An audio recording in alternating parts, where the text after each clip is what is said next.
series, An Introduction to AI for Designers. We're going to interrupt the sequence of tutorials slightly to have a day of presentations, looking at the extraordinary range of creativity that's coming out from the field, looking not just at architecture, but actually opening up towards other realms, towards the realms of fashion design, interior design, car design, and so on. And I'm delighted to have a really extraordinary group of individuals here whose work is ravishingly beautiful and really, I think, inspirational in many ways. We have 7 presentations today, which is going to be, it's quite packed, action-packed, and hopefully towards the end, we will have some time for reflection and conversation because it's an extraordinary moment to bring such a range of talented individuals together. Let me start, though, by introducing everyone just briefly, one by one. Barbara Ragazzi is no stranger to Digital Futures. She's appeared before, and certainly for those of you who've been following Instagram, she is a presence on Instagram where she's been generating some extraordinary work that has been a kind of, obviously her work is coming from a base in fashion, but engaging increasingly with the world of architecture. She's been working just recently, last few days with Angelica Ponzio before working with my designs. And Barbara is a wonderful presence, a kind of catalyst and a larger-than-life, colorful character who really is extraordinary. She is a kind of knitwear, was a specialist, and now she works more broadly in the area of fashion, and she works with a number of famous fashion brands and also some famous fashion journals such as Vogue. It's a delight to have Barbara here today. We also have Lev Manovich, who is someone who also needs no introduction. He is probably the most famous figure in the world of media art theory in the world. Originally from Moscow, he came across the States. He was a professor initially at the University of California, San Diego, where Ben Bratton now is, and now he's moved up to New York, where he's working at the interface between art and computation himself at City University of New York. And I think what is interesting about his work, from being a theorist and now these new diffusion models have opened up a new career for him effectively as an artist as well. And increasingly he's exhibiting and selling his artwork. We have also with us Leon Creighton, who is one of the most enigmatic and interesting figures in the world of, let's say, the metaverse. He is an architect by training. For several years, he worked for Zaha Hadid Architects in London, and now he has his own practice in Shanghai, Leon Creighton Design Network, LCDN, where he's working essentially on the metaverse, producing cars and avatars and so on that are powered by AI. Truly extraordinary work. I'm delighted also to have Hera Kim here today. Hera her work is ravishing. It's absolutely extraordinary. And again, at the interface between many different territories. She works basically broadly in the area of interior design and flower arrangement, but also entering into the world of fashion. She studied interior design in Milan, and now she is back in Korea as an event designer.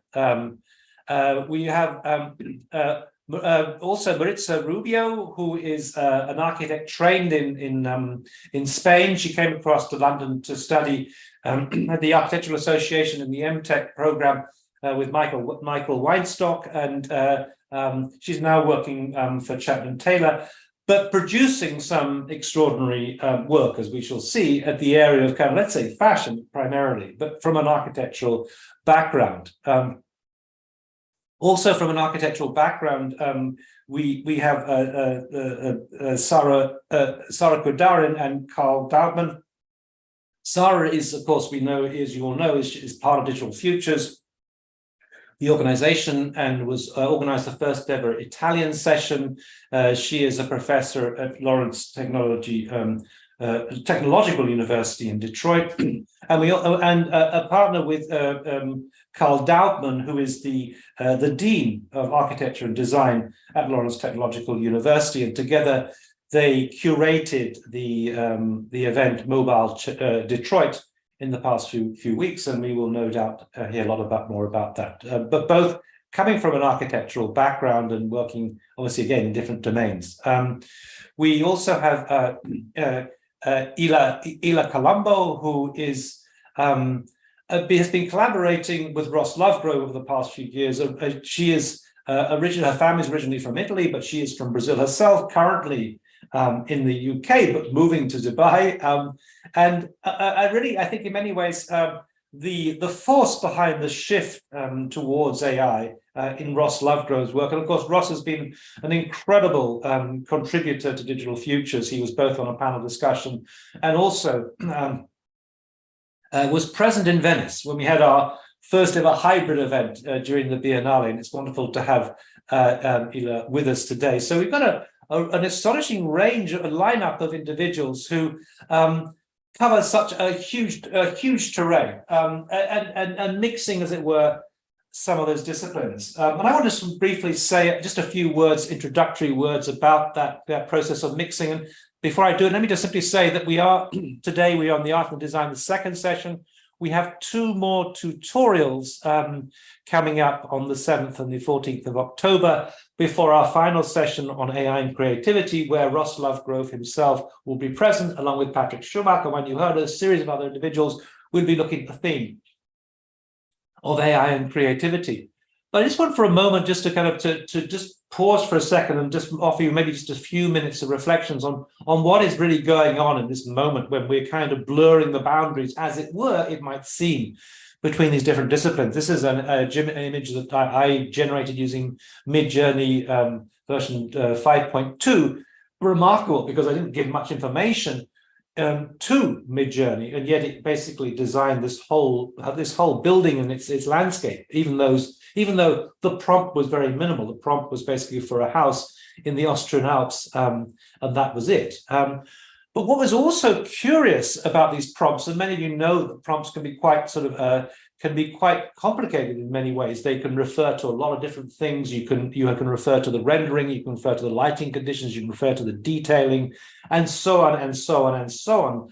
The prompts themselves can often be quite long and quite involved. They can be 70 or so words. But alongside that, what is interesting is you can take almost that same prompt and start using it in other domains. This, for example, you can see is an example of some fashion that was coming up. This is an example of some jewelry.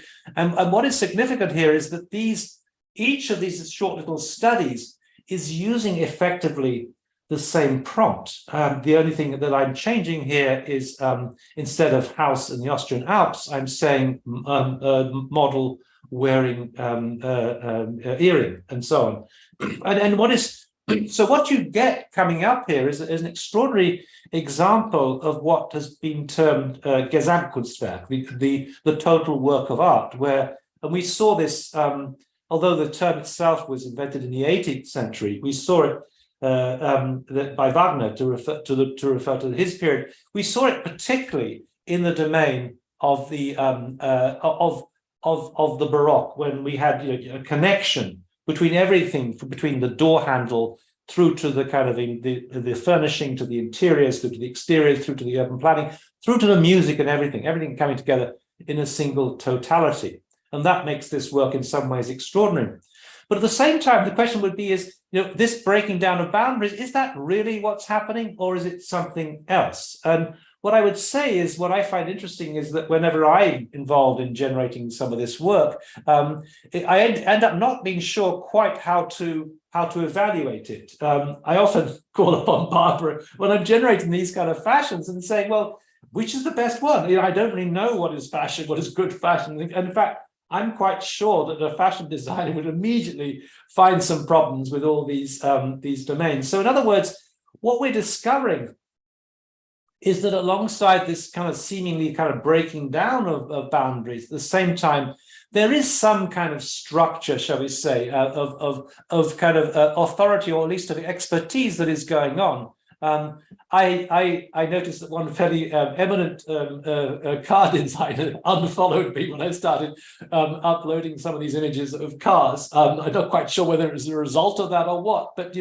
I think at some point what it then does, it privileges then therefore a certain kind of connoisseurship, a certain curatorial overview, a certain critical capacity to evaluate the images. And I think this is what is crucial in some ways, is that what we're discovering is that in order to produce this work, you have to have a really good eye for the discipline, be able to understand, to evaluate immediately what are the particular areas, what are the particular work that you can select. So in other words, it's a more mixed question than maybe that just saying that everybody's can open up into other sort of disciplines at the same time. And actually, to some extent, that expertise remains consistent.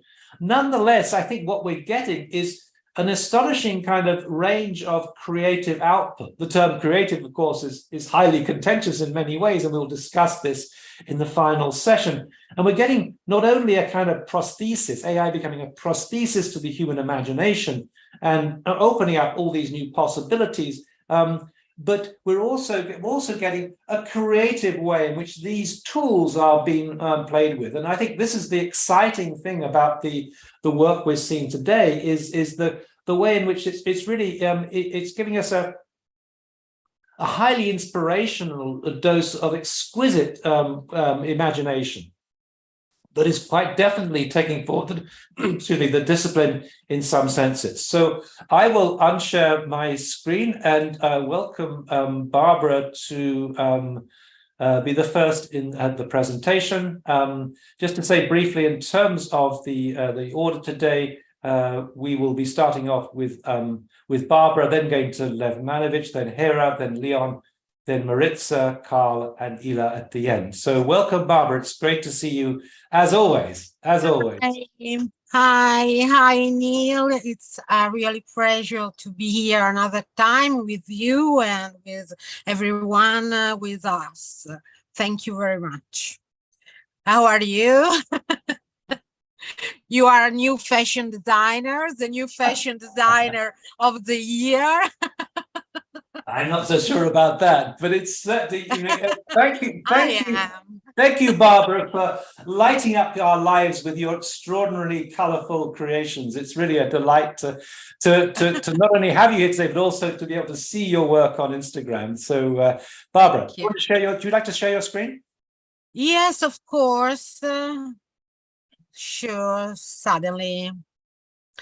So this is a simulation of a real collection, and obviously is very little one, and is only to make you understand that AI is not only a beautiful tool to make wonderful images, but we can use really for work in fashion.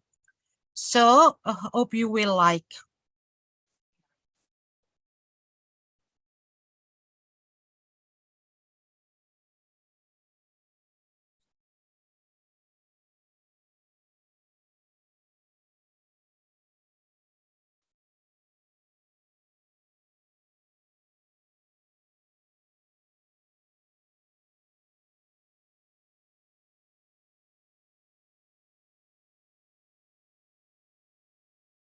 Barbara, is there music to go with this? Yeah. Oh, we can't hear the music. Tell me. We can't hear any music. Is there music going with this? There is music, but not now. After the first step. Okay. I go from the beginning or from here? From here. That's good. That's good. Okay.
If you want to add a few comments as this is playing, Barbara, it would be feel free.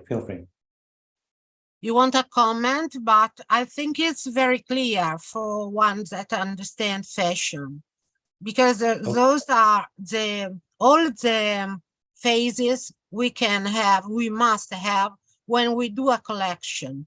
But in the traditional way, we can't do in pictures.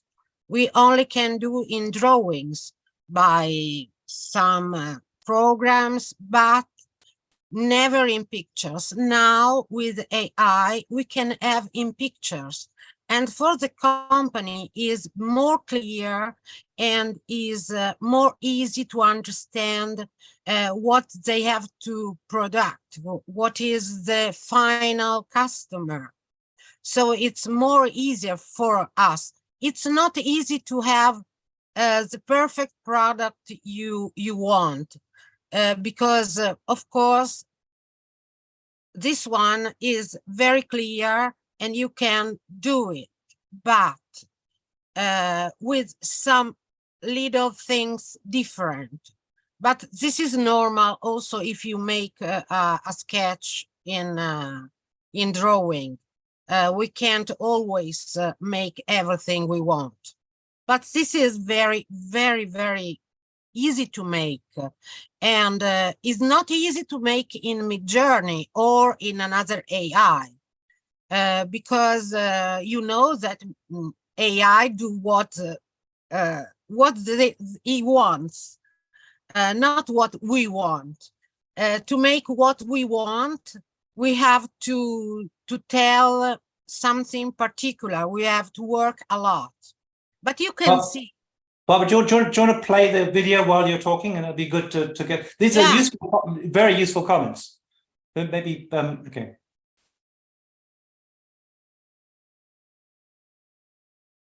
But keep commenting. It's really useful. This is for the colors. We can try the colors in real. We can understand better the colors of the collection.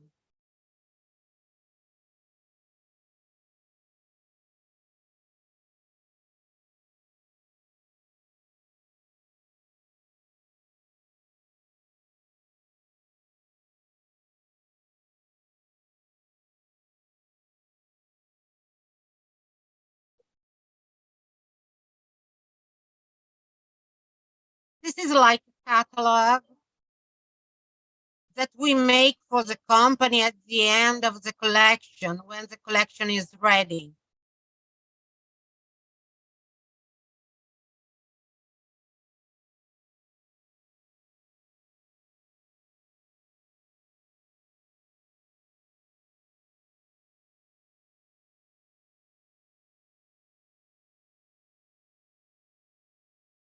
This is to show we can also make patterns, not only flat colors.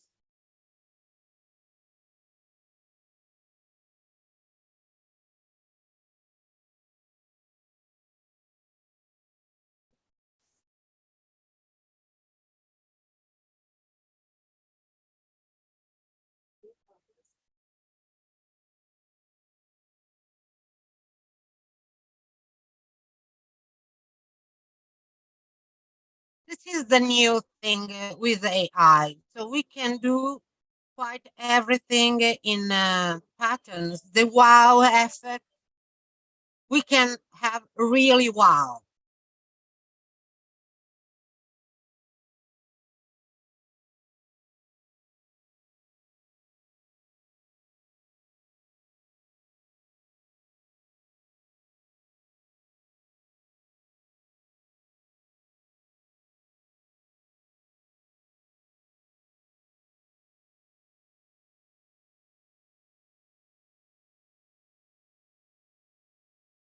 This is what we love. So the images for the editorials, for the covers, magazine, the beautiful.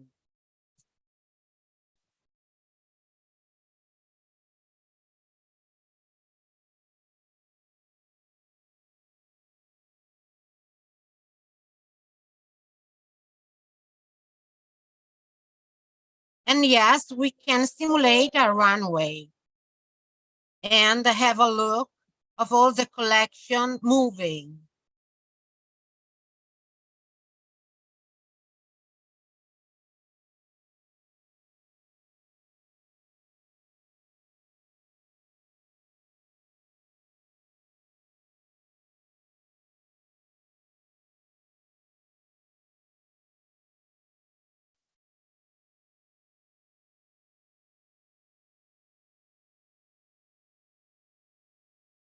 This is very interesting because we can make by ourselves the images for inspiration that are very difficult to find usually.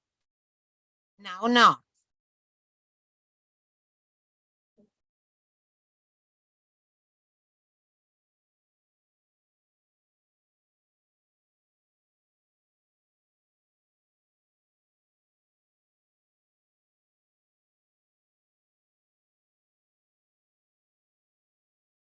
The trend boards now are more easier to do and more easy to understand.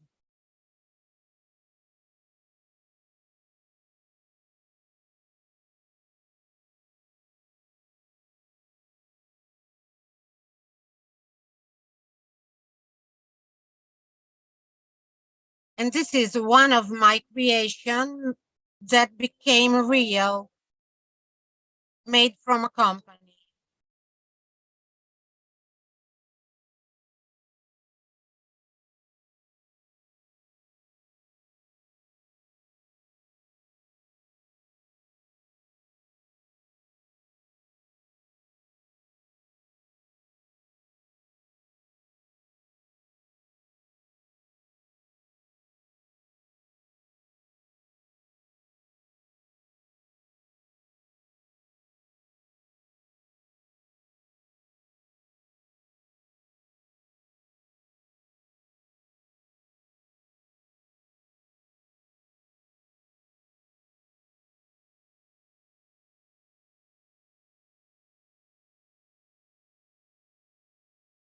Okay.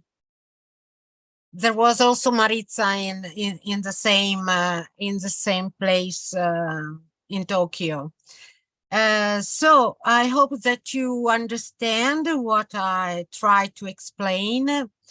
That is easier for fashion to do something very new because we can have a very long process in a easier and fastest way.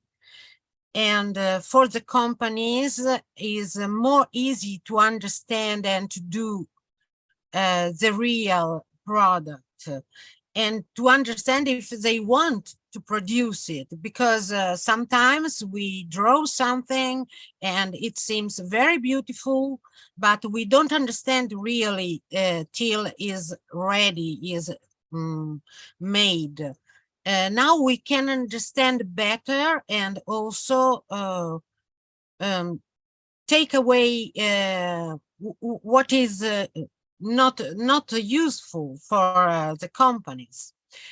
And now fashion is very interested in everything is AI will give to us, but also is a bit frightened because of the copyright, because of the because it seems too easy to do, and everyone say can make fashion, can make everything. Okay, everybody can make clothes, everybody can make something that is very beautiful, but if they don't know how to make a thing, how can they help a company? It's a bit it's a thing that you say in the beginning, Neil, and it's a real problem. And also people doesn't understand what is AI. So they ask, what do you sell? How much does it cost? Do you make all this collection? Oh my God, it's impossible. Okay, I make at least 90 new images for weeks, so it's impossible. I can make all these clothes for real, and so it's a bit difficult. They understand what is it. We have to explain and to say and to. But I think we are in the good way and we can go on, and AI will win. Barbara, thank you for this. I mean, just to say on the background, you can see some of your Vogue covers, or at least it's like Vogue or No, which is also part of your work on the covers of these journals. No, I think this is absolutely true, and this is part of the reason why we're having this discussion, to see how different disciplines are facing the same issues in some senses. The big difference, I have to say, with fashion is that in terms of, I mean, architecture is a huge disadvantage because, of course, you can speed up that initial kind of conceptual design process, but then the building takes, maybe 2 years to build, and there are a lot of other processes involved. And I think things like jewelry and fashion are much more immediate, and you can get some feedback. So that's where the speed is to your advantage. But you can rush ahead with architecture, but you've still got all the rest of these processes. Barbara, that's fantastic. Let's move on to Lev, who's looking at the world of art. Lev, would you like to share your screen? Yeah, thank you, Neil. And I guess I'll be representing today maybe less design, but more image making. And I'm not sure how to call, image making with AI, because it's never painting, no drawing, no etching, no engraving. In fact, the ability of AI to simulate or more or less imitate hundreds of different artistic media is one of its more remarkable capacities. And often in my prompts, I rely on this capacity. So I will say, a drawing with fine lines and etching and photography. So what you'll see is that the result of this mixture, which is never painting, no drawing, no graphic arts, but a kind of metamedia. Let me share the screen. Since I'm talking about my images today, I'm happy to present to you a brand new website, which me and my assistant put together a few weeks ago. So there's my main website, manovich.net, for my books, articles, and all the digital projects we made. And this is a new website, very simple, just for my recent digital images, but also, in fact, my paintings and drawings. Let me start here.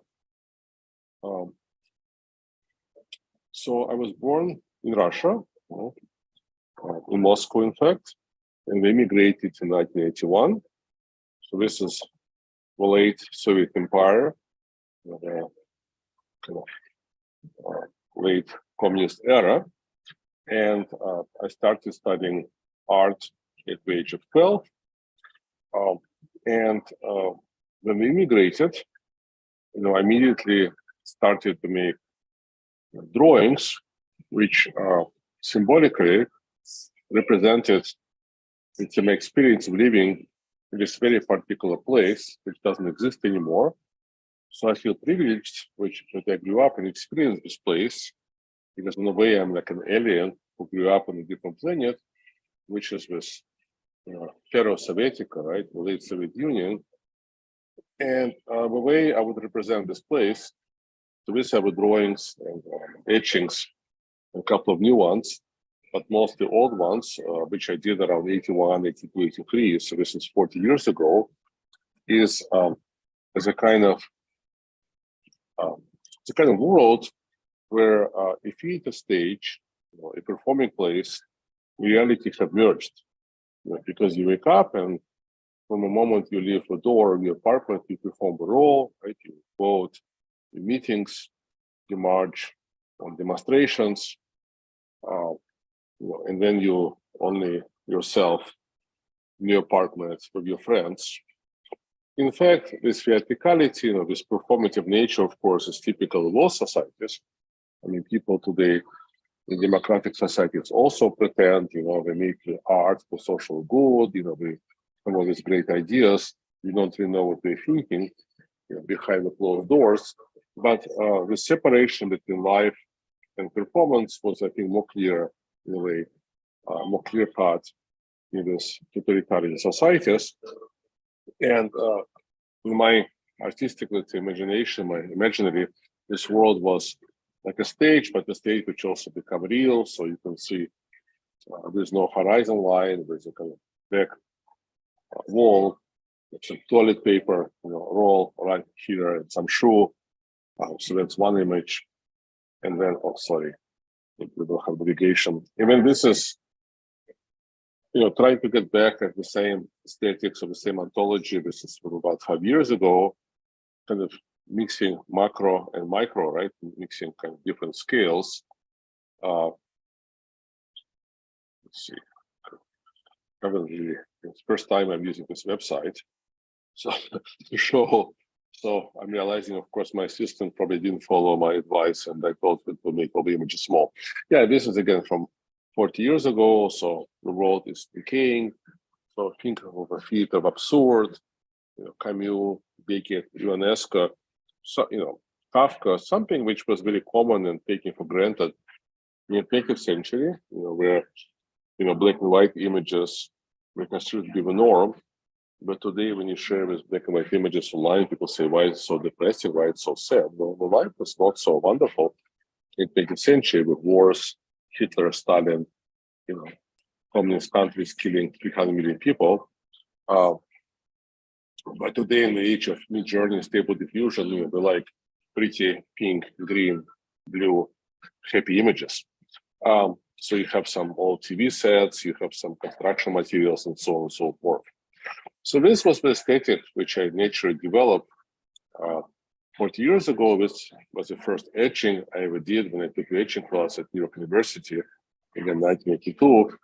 So here we have another variation of this world, which for inhabitants of this world, right, looks like reality, but we are looking at it from outside, and you can see that it's a kind of mirage, right, a simulation, because it's a flat surface which is turning on itself. So world, in fact, is flat if you look at it from outside, just as our own reality, maybe a kind of simulation if we're just able to step out.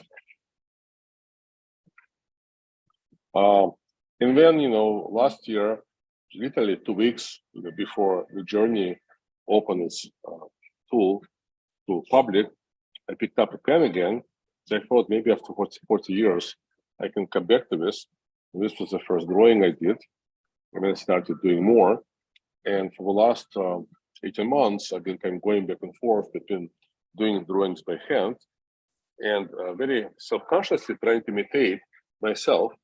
Right, so trying to imitate myself, Lev, which is 63 years old, trying to imitate Lev, which is 21 years old, just trying to get back to that moment and to explore the road I haven't taken.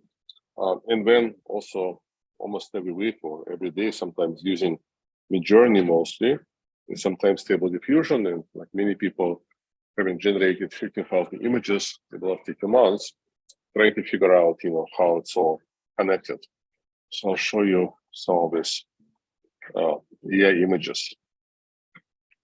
So in some of these images, like there is no concept, right? Some are more conceptual, some are just visual. I think this is okay. So people say, Lev, do you have a description for this work? I said, no, I don't have a description, right? In the middle of the 20th century, I'm a painter, I make abstract paintings, maybe I paint still lifes, maybe I paint landscapes. I explore certain moods, atmospheres, relationship between colors and textures. I don't need description, right? In fact, it's a very strange, kind of almost fascist idea, because the whole purpose, the whole goal of modern art was to get away from narrative, right? Was to get away from storytelling. And that's why art turned to abstraction in around 1912, 1913. So I was just happy. So some of these images, I'm just happy to see if I can simply recreate somewhat of my aesthetics, you know, which I developed in my drawings, you know, etchings, kind of works on paper, and try to retain the values of what we call modernism, the subtlety, indeterminacy, contradictions, lack of clarity, lack of a simple message, lack of a story. And I was thinking today that European culture from, let's say, 16th until 20th century was very much a culture which was looking back at what we saw as a kind of golden age, right, of human civilization, which for them was ancient Greek and ancient Rome. So Renaissance and later, Baroque and 18th century, 19th century artists were trying to imitate this golden age. So I guess for me, the golden age of Western culture, the golden age of human culture, is modernism, right? It's this period from 1870 to 1970, where artists were in a way like scientists in laboratories, experimenting, inventing a variety of new ways of expression, representation, contraction of space and time. And I guess I feel that paradoxically, when I left Soviet Union around 1981, I reached New York. And 1981 was a strange year because this is when MTV started, and IBM released IBM PC. And I think postmodernism officially started with arts. In a way, modernism, right, with its innocence, its authenticity, its seriousness, in a way, it was ending. So just as I guess Renaissance artists who were looking back and being nostalgic about ancient Greece, I'm very much nostalgic about modernism. And I thought, well, maybe I can be a kind of modern AI artist, right? An artist who is making works which could be made in 1957 or 1907 or 1952, but with AI. So let me show you some other attempts. So some other image series which I'm making. Try and keep to roughly 10, 12 minutes would be good. So just to be aware of the time constraints. Oh, okay. So you want me to, shall I wrap up? What? No, not wrap, but just trying to think you've got some beautiful Hieronymus Bosch inspired work I can see there. But just to be aware of the fact we, yeah. So, okay. So just, no problem. Just tell me like 1 minute, 2 minutes, 3 minutes. Just tell me how much I have. 5 minutes. 5 minutes, perfect. Yeah, okay. And then, so some image series, we don't have, like, there is not a clear concept, there's just intuition. And then in some, I'm a bit more aware of what I'm doing. But again, the atmosphere is very important. And as all of us aware, the AI, as it developed so far, it's a wonderful tool, particularly if you're happy to create something which is very stereotypical, very banal, very kitsch. Right, so maybe it is Zaha Hadid like architecture or some pink and green, ornaments or et cetera, et cetera. So basically, what I find, right, it's extremely powerful tool, but you really have to fight it to do something else. So lots of my efforts when I use these tools, I kind of think of it as not so much like I have 100 assistants which are helping me, but rather as like 100 opponents, right, who can do what I want, but not really. For trying to simplify and kind of vulgarize, let's say, my fine ideas, my sensibility. So what I do is I try to fight it, and there are special techniques I use. For example, sometimes I don't use any text prompt at all. So the reason I use Midjourney is Midjourney allows me to put up to 6 images and also assign image weights. And by specifying images, which is a combination of paintings, maybe there's a painting by Bosch, maybe there are some photographs of some communist brutalist architecture, maybe there's some drawings of mine, right? By kind of putting it all together, you end up with something which, at least as I see it, it's a bit, right, more specific, a bit more precise than the usual kind of kitsch you get out of a system. So this is, let's say, could have been maybe some brutalist architecture as painted, let's say, by Bosch, as I mentioned, plus winter landscapes, or Bosch and brutalism, invading my imagination via Midjourney. And then I understand, no problem. And then let's say this is another image series which I did last fall. So this is more of a direct response to the events and to the terrible war going on, started by Mr. Putin, who, by the way, right, is a direct ascendant of kind of communism, right? So there's a direct line from Marx to Putin, so please be aware of it. Don't take it, you can't take it seriously enough. So I kind of had this idea, like, how would Russia look if a war would go on for many, many years? So I made these images not because I want to see destruction in Russia, but it was, again, my maybe symbolic response. And it was strange to look at them today because that was done in September of last year when nobody was really thinking that Ukrainian drones would be attacking Russia. And now we're attacking Russia every day in Moscow and other places. So this was trying to do something about the war and trying to convey, let's say, my feelings about it, but maybe in a direct way. And also trying to deal with the fact that the moment I would put Russia, at this point, I'm still, I will finish in a second, okay? Yeah, I was still thinking that I have to use text prompts. Now I don't use the text prompt, now I use images. So at this point, I was still using text prompts, and the moment I would put up Russia into a prompt, I would start seeing those churches and other historical symbols. I thought, great, well, since Midjourney is going to represent Russia as all these churches, maybe I'm going to show what will happen to these churches if Putin will continue war for another 8 or 10 years. So we see images from the series called Russia after a long war. So maybe I will end here. One thing, can I ask you about the Veduta Idiate 3 one with the Hieronymus Bosch? Are they? Yeah. I'd love to see that. Oh, that's the same one. We've seen that before. Okay. We saw it, yeah. Yeah. Okay. Good. All right. Yes. Good. Yeah. Sorry, I'm a bit lost on my own website because the first time I'm using it. So sorry, Neil, if I didn't do a good job. No.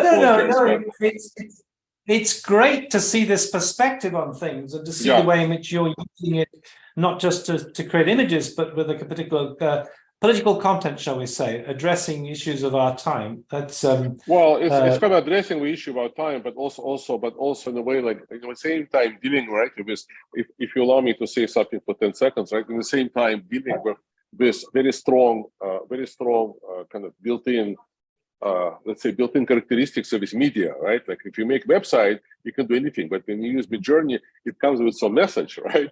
So here, for example, like these images, I imagine people like taking a bus, in the 1970s, when I was in Moscow, right, going to work, and for some reason, Midjourney made them all sleeping, right, and they look like actors who are playing this like tired Russian communist subjects. So so on one hand, you're trying to deal with political, social subjects, and at the same time, you're addressing the fact that this media has its own kind of agenda, right? And of course, it was trained on many more images of Western subjects than Russian subjects, right? So I think that's also interesting, I think, for all of us. I hope.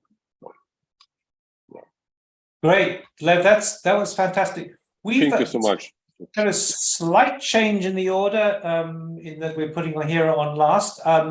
Leon, I don't know if you're ready to jump in there next. Leon also originally from Russia, right, Leon? Well, originally from Ukraine, actually, but I live in Russia.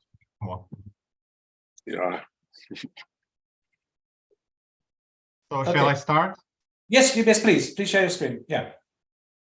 Okay, cool.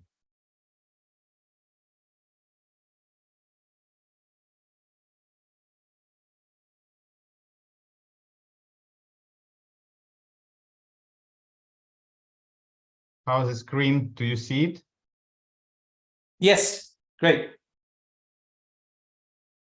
Okay, great. So today I'm going to talk about transportation design and AI because even though I'm an architect by education, I've been fascinated by transportation design for quite a while.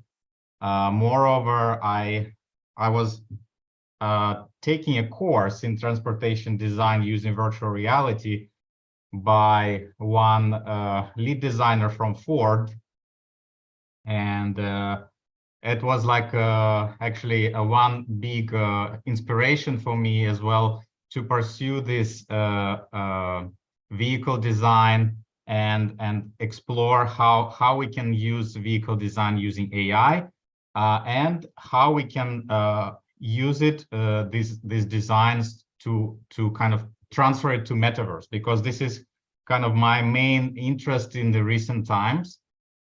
And transportation design is just one of the activities that we do using metaverse and with the power of AI. And first of all, I wanted just to briefly say like what is my opinion about AI, because like people say, if AI is results are so good, like and the quality is amazing, then what is our role as creators in this process? And I usually say that there's no longer a human as a creator, as like a god master of his or her creations, like either it's art or design. I think in recent years we're starting to kind of blur the boundaries between where's our work starts and where's the machine work starts. So in my opinion, AI is becoming our kind of consultant, or not consultant, maybe assistant, or our colleague with which we collaborate, and it's like a participative process in the creation. So yeah, and I wanted to show some of the designs that we're working on right now. And this is one of the big projects that we're doing for metaverse, and we're using AI for that. It's an NFT project of around 1,000, not 1,000, sorry, around 200 different vehicles for metaverse, fully 3D designed and rigged and animated and so on. But in order to achieve this kind of big amount with our relatively small studio, we use AI for conceptual design. And these are some of the yacht designs that we are doing now. So and obviously we don't want to create it like a very standard normal vehicle designs that we can see outside in reality, because it's designed for metaverse. So we wanted to go beyond some kind of normal understanding of transportation design and other designs. And this is like one of the examples where we even like designed, for example, in this case, we designed a yacht. Like this is a top view actually, and on the top view you see the yacht, just like a 3D model that we designed using Blender, and on the bottom it's a representation image of the yacht already kind of riding in the water, on the ocean. And what is here is actually a combination between 3D and AI. So the image below was generated using Photoshop generative fill. It's like an AI functionality that was recently introduced to Photoshop. And basically what we did, we combined the 3D rendering of the yacht with the waves of the water generated by AI. So basically we wanted to replicate this movement across the ocean with this yacht. And generated this water. And actually this is like the next phase after we create the AI design. Then we model it in 3D in Blender or other similar tools, and then we make it like rigged and animated and ready to use on metaverse. This is another one of the cars that we designed for the same project. Actually here, what we did a little bit opposite is kind of like a reverse logic here. So what we did here is like we designed first the 3D car, both interior and exterior. And this is the 3D animation.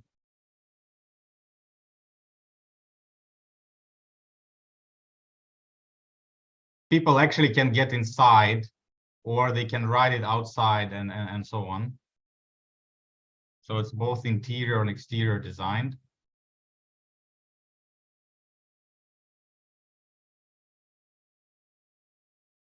But actually, because we need to produce a lot of variations, so what we did is like a reverse engineering. So we used the 3D rendering of the car, and then we started generating a lot of variations based on that as a prototype. creating not only car designs, but also aircrafts, yachts, motorcycles.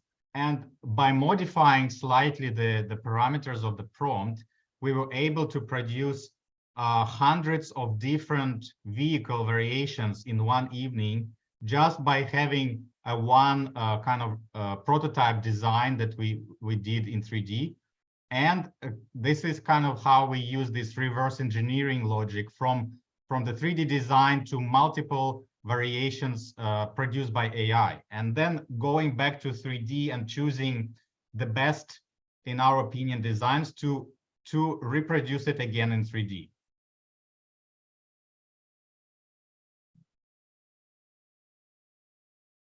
Sorry. Yeah, and also we're working on a whole kind of collection of aircrafts for the same project. So it's like a cars, aircraft, spacecraft, and so on. And as you can see, like we generated also like a spacecraft, and we are very like especially interested in details, because for us, details are important, because eventually we will have to model it in 3D. And this is actually takes the most, I would say 95 or 99% of the time to make it 3D and texturized and optimized and rigged, prepared for metaverse use. And this is actually what you see already in 3D. So this is like it's called a backpack, jetpack. So it's basically a transforming vehicle becoming a backpack and then becoming an aircraft again. So yeah, and this is another example of aircraft that was using AI and then modeled in 3D. And this is the animation. So basically you can ride this vehicle on metaverse and fly anywhere you want across the infinite landscape of the metaverse.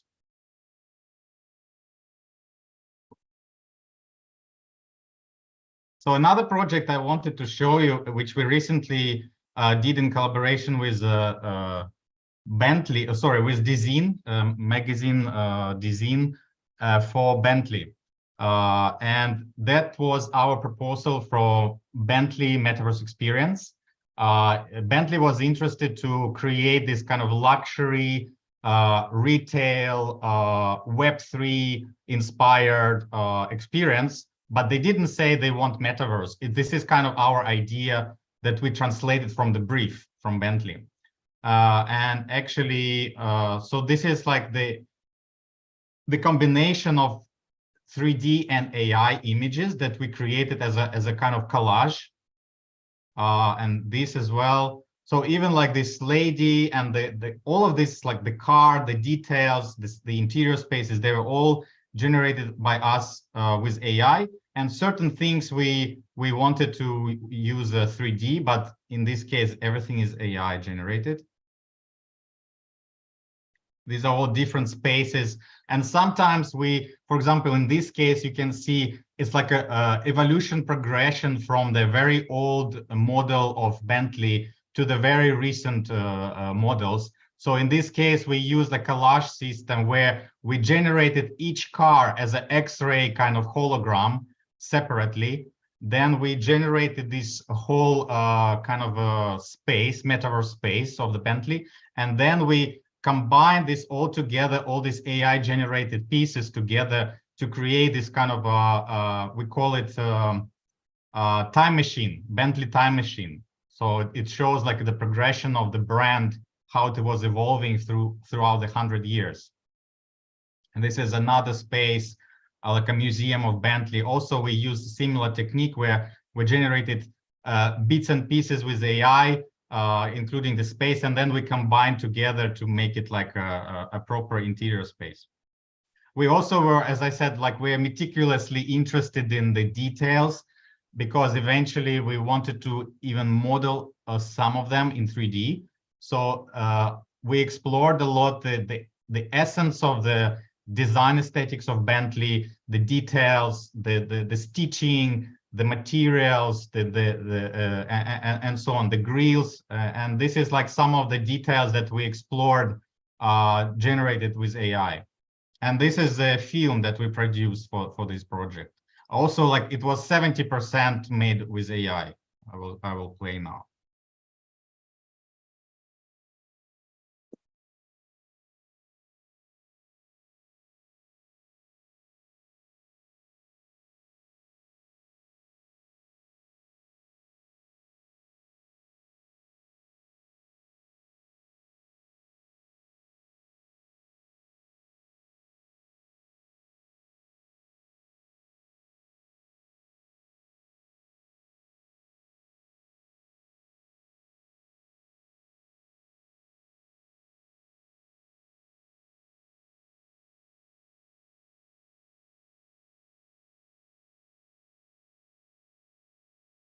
Oh, by the way, I forgot to mention that music was also generated by AI. So yeah, basically we were working also on the creation of the music to express the spirit of this video. We couldn't hear the music early on. Sorry? We couldn't hear the music. Oh, I see. Well, I don't know how to, Okay, switch on the sound, but I will keep going anyway. Yeah, keep going. Go on. Yeah.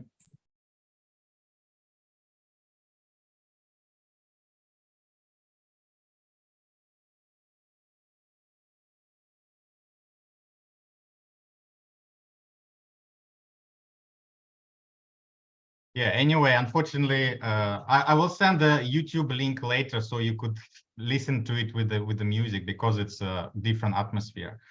Yeah, anyway, so and the last thing I wanted to talk about the storytelling, because for us, when we create different objects of our design, it's also important to tell a story through our designs. And for us, like this is some of the storytelling techniques that we use using Midjourney to tell about kind of using this cinematic way to like almost like a movie, like as if you are watching a movie, and this storytelling tells you about this object that we are designing. And in this case, like it's spacecrafts for metaverse.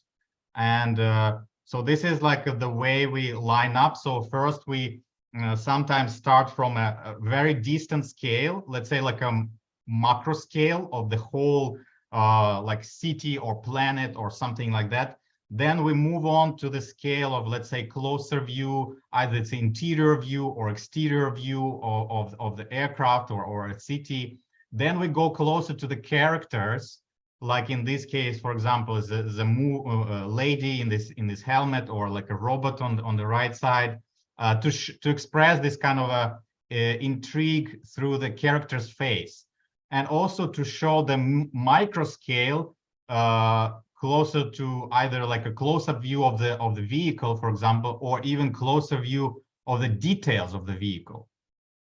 And yeah, this is like one of the macro shot that we did using Midjourney to express this idea of kind of attention through the eyes, through the very, very close shot of the eye, human eye.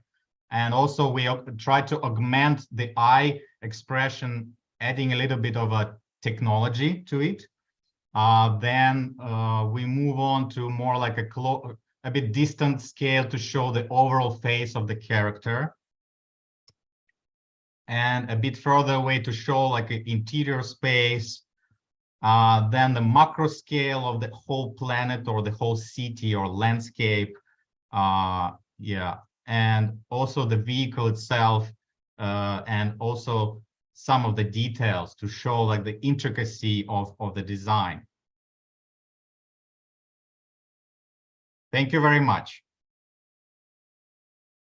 Leon, that was fascinating, absolutely fascinating. I really feel that you're charting a new territory there, and it's kind of interesting. One of the issues that you bring up about detail and variety. These are actually very interesting kind of comments. I just got a very quick question for you. I mean, two questions actually. One is So AI does all the rendering, but you're then modeling it in 3D, so you have to do the rendering yourselves again, right? Yeah, but yeah, it's actually like we use AI for conceptual work. Then we model it in 3D. Then we go back to AI to create variations again with AI. And then we go back again to 3D to create some of the variations that we like. So this is kind of like not a linear process, but like a back and forth process of creation. But you still have to put quite a lot of work into it. That's amazing. The second question was, I mean, I guess, you know, this is obviously a new terrain of work that's lined up, this kind of metaverse thing. So the clients potentially are, let's say, car designers or whatever, like Bentley and so on. And who else I mean, just broad in terms of broad category, who else are your other clients? Are they movie makers, game designers? I think the biggest players, and I would say the pioneers of metaverse in terms of industries, I would say fashion for sure. Like the first metaverse events were fashion events on metaverse.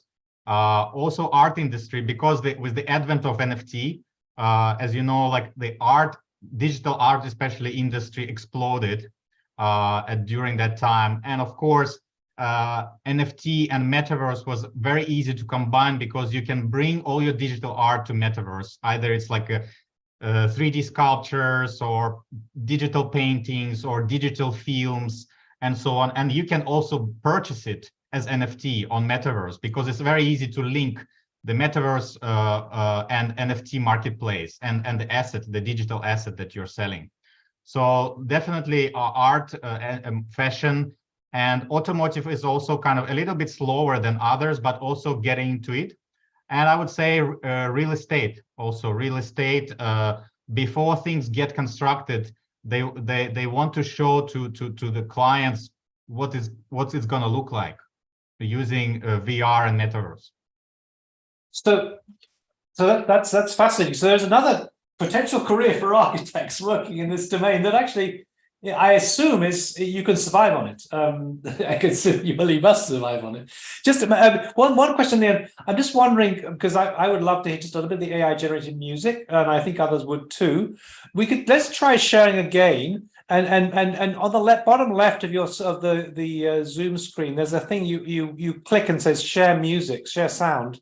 And maybe we could just hear a short clip of some of that music to hear what the AI generated music sounds like. So if you actually, you know what, Neil, I think I'm gonna share this link of YouTube in the comments, or sorry, in the chat, so that people can just click on it. I just posted in the messages in the chat. So and you could hear like the music actually quite good. The quality is impressive, I would say. I don't think you would even recognize that it's generated by AI. Sure. No, absolutely. That's okay. So if someone could put it into the YouTube chat as well from the Zoom chat, that would be great. Oh, you put it in the Zoom chat, right? Or the YouTube chat? Zoom chat. Yeah. Zoom chat. Okay. Good. All right. Great.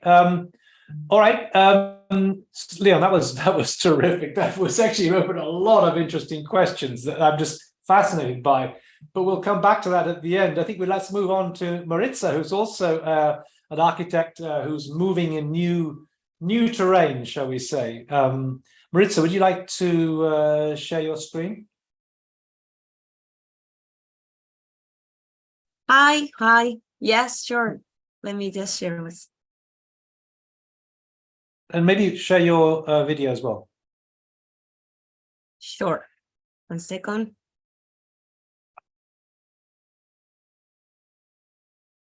Can you see my screen? Yes, but can't see you. Could you put your video on? Oh, yeah, sure.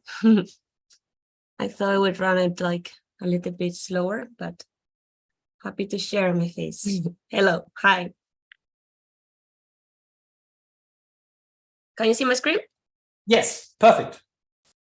Okay. Hello, everyone. Thank you for inviting me once again. This is my second time in Digital Futures, and I'm really thankful with Neil, Giovanna, Gustavo, everyone that's is behind this great team. So yeah, because this is my second time, I'm just bringing news about my work and also an introduction about myself. So my name is Maritza Rubio. I am, as Neil was saying, I'm an architect based in London. I studied in Spain, in Granada, but it's been like 6 years in London already. I study a Master of Architecture in Emerging Technologies in Architectural Association. And then, well, as it is said, the Master is everything related to new technologies and the future, but also all related to architecture. And then, well, I started working as an architect in different companies as PLP Architecture, and currently I'm Chapman Taylor. Also, I got immersed into, metaverse, and now currently I'm working more in artificial intelligence tools. So I was kind of like trying to bring an introduction about how I started thinking about fashion, traditional fashion versus the AI fashion. And I was always picturing what I see as traditional fashion. You imagine, like, human beings sewing with their machines and in industries, and always like a manual work. And then it appears, well, tools like Midjourney, DALL-E, and Stable Diffusion, which are the ones that make us available to develop designs through new technologies. And I focus on how I visualize the future in fashion, and I just imagine that the machines are going to take over the manual work, and we are going to be only focused on the creative process. So I was actually asking ChatGPT how they see the pros and the cons between traditional fashion and AI fashion. And yeah, I was quite glad and happy that the machine responded me, and they say, like, one of the pros of traditional fashion is the creativity of the human, and then also the emotional connections that we put on throughout that creativity process. The cons, of course, is there are sustainable challenges. There are a lot of high cost while the production is happening, and then the slow production if you really want to create bespoke designs. So then I was trying to find out the advantages of AI fashion. And of course, one of them, it came out immediately, was the efficiency. And then the trend analysis is more about like how people wants to become more involved in their own designs, and how they can participate throughout social media, or even they can explore these new tools and maybe create their own style. And of course, the cons, as I was saying, like the lack of creativity. The human beings needs to be behind the machine. They need to control throughout this process. And then there's sort of a bias, or like a fear of using artificial intelligence or new technologies like metaverse, because they think like they're not going to be involved in that process of creativity. So the inspiration of futuristic aesthetics, I was thinking it could come from the nature. And one of the most fascinated fields that I found out is the marine creatures, their properties, how they behave, or even their shapes or their bioluminescent properties. They can be sort of like an inspiration for us. And yes, so then I started to get that sort of like how the future would look like in fashion. And these are like images of from AI created, but always fronting the properties of these creatures. In this case, it's like bioluminescent design clothing. Also, another sort of like a tool that I found out very interesting is like augmented reality, which is like so many firms like Gucci, Dior, Tommy Hilfiger, they are doing this sort of like process, like a way to make the customer to experience in a virtual their accessories, and they can wear it, and it's kind of like a playful way to make the customers, the consumers, more active in the design. And then I found also very interesting, like the way that maybe we can focus on the materiality. So instead of using like very pollutant or not sustainable materials, I discovered that cotton, for example, consumes a lot of water. There are sort of like another upcycling or new materials experimentations that I've seen in internet, and I think it's quite interesting to start applying to textiles. And I was wondering that instead of seeing this sort of tags like how to maintain that textile, it could be more helpful to cast sort of like these tags to say like if this clothing is environmentally friendly, if it's recyclable, if it's you know, like if you can somehow help to maintain our earth. And also I found it very interesting, like different tools that, for example, Close 3D or Marvelous, that they are like tools that they already existed, but it's interesting to see the design process, the creative process, because they basically create through avatars the clothing, and they cut the patterns, and from 2D to 3D models, and then it can become like easier for you to adapt to the bodies. So it's somehow like a way to reduce material waste, and then to customize the clothing that you wanted to wear. This is a little bit of my creative process. Well, that was a long time ago, when all the artificial intelligence tools started to come in last year. I used to use tools like maybe you're familiar with the name Midjourney, DALL-E. And throughout this process, I was trying to curate my images. Here you can see an example of a model that we used to get in long time ago. Now the tool it became more accurate about the bodies, but the anatomy of the models. But at that time, I was trying to make sure that they understand the concept of the design. So that's why I started getting involved in this creative process.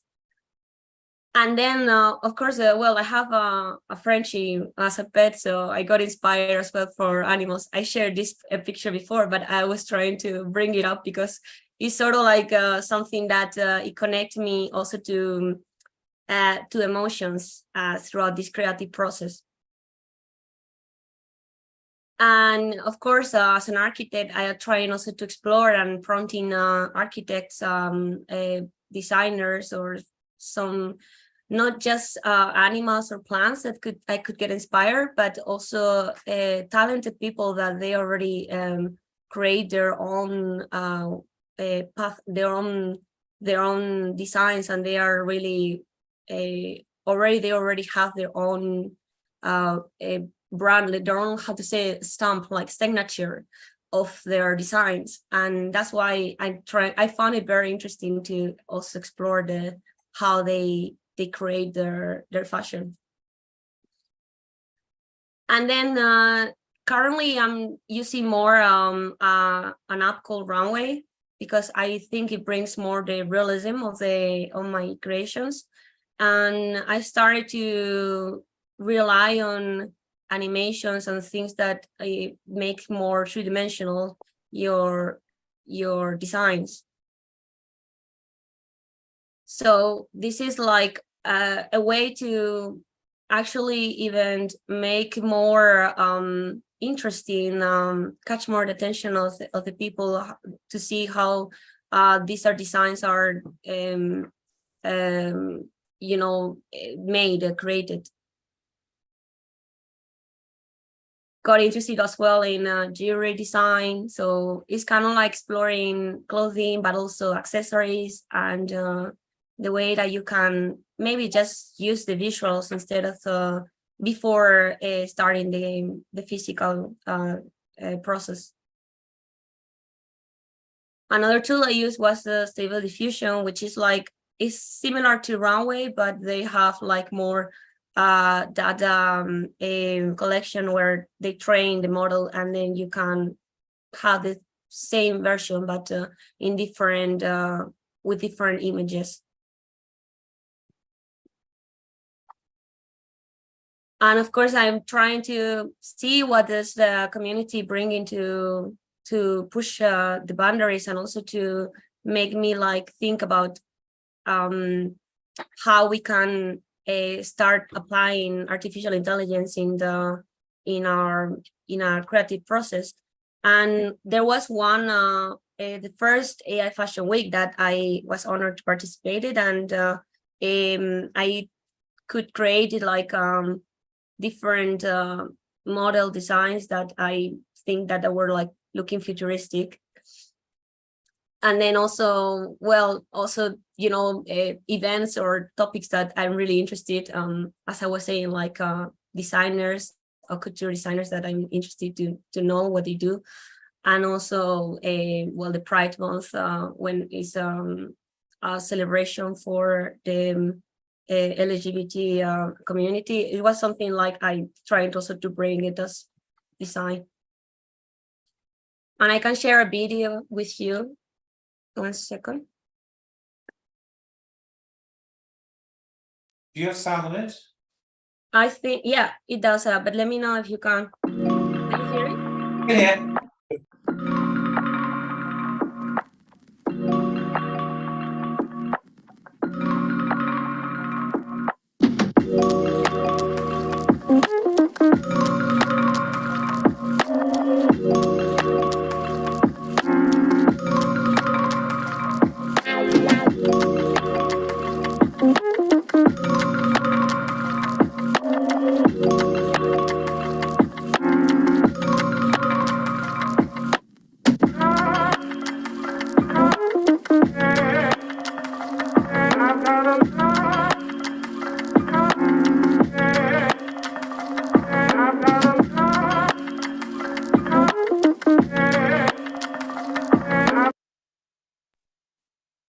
So yeah, that's all.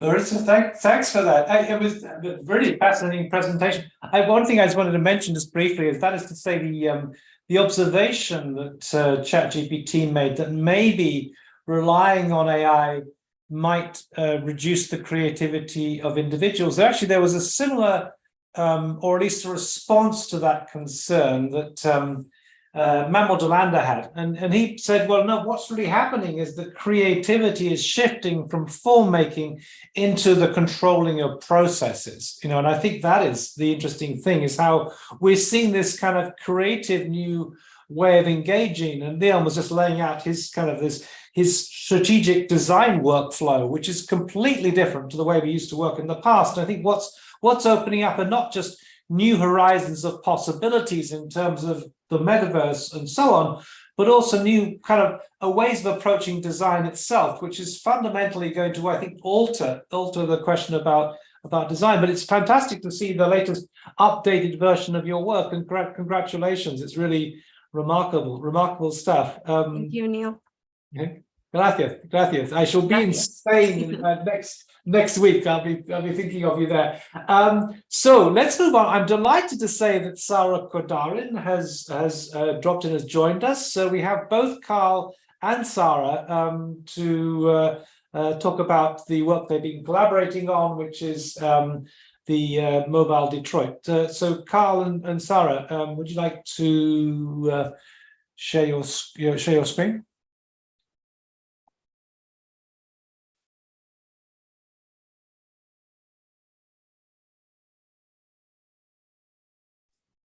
So I think Sarah's listening, but I think she's still in transit. So Okay, great. We'll see. Yeah, I think we're excited to join and share some of the work that we've been doing. A little bit of contact information here. We've both been working quite a bit with AI and Midjourney and Photoshop and ChatGPT and other things.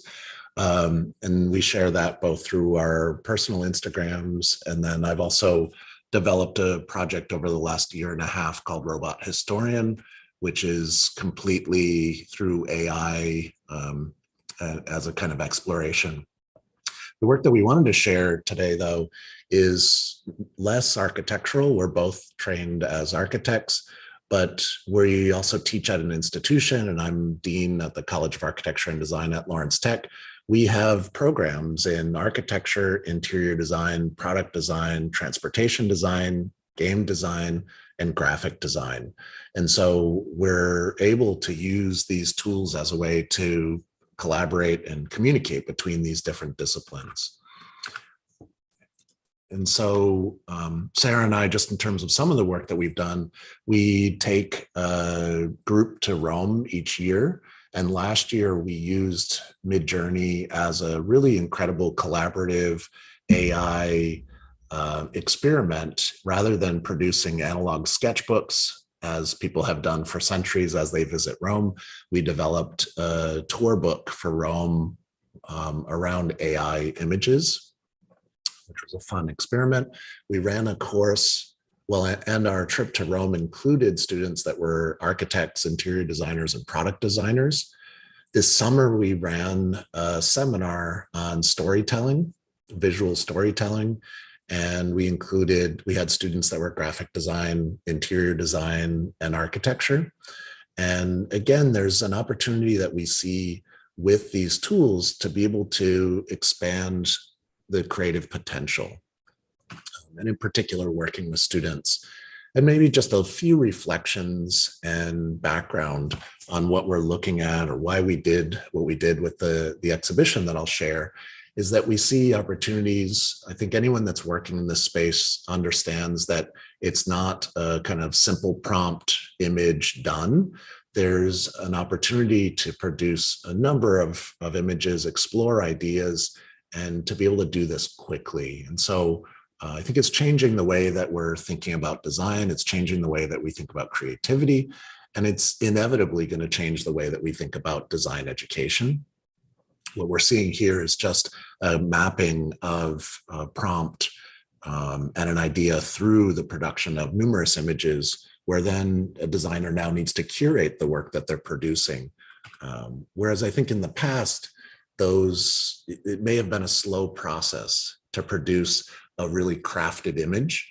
And so even this idea here where we see going from an abstract sketch to that design process, then producing kind of one specialized, finalized notion of a design, what we get a sense of now is a kind of immediacy. And so we jump instantly to a product or a building that's already situated within a context. And so there's an aspect of maybe sense making of these that we collaborate with an AI image generation. This gives us what might be hundreds of images. And then it's on the designer to put that in a context, understand that. And I think it's also important for us as we think about kind of historic examples here, including a notion of kind of collage and montage, where we formerly would have taken maybe photographs of a physical model and then tried to paste that within another context. Here, we're producing the context and the object that we're looking at almost immediately. And so this was, the images on the right was from one of our students' projects in Rome, thinking about that context in relationship to St. Peter's and in the piazza there.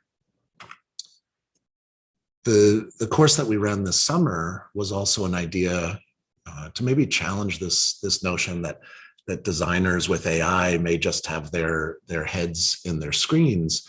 We asked the students to go out into the world and interview people and explore a space of making, documenting that. And I do like the way that Lev talked about his work, in that blending images is something that's incredibly important to us, whether that's on site in Rome, taking pictures and then being able to blend those. In the case here, thinking about a product design process and thinking about an ethnographic approach where students were required to interview makers, photograph their process, and then blend those photographs back into that process, which was something that we were playing with. Given that we're talking about broader ideas of design today, I brought, well, Sara and I developed this idea for an exhibition recently about mobility in Detroit and the future of that.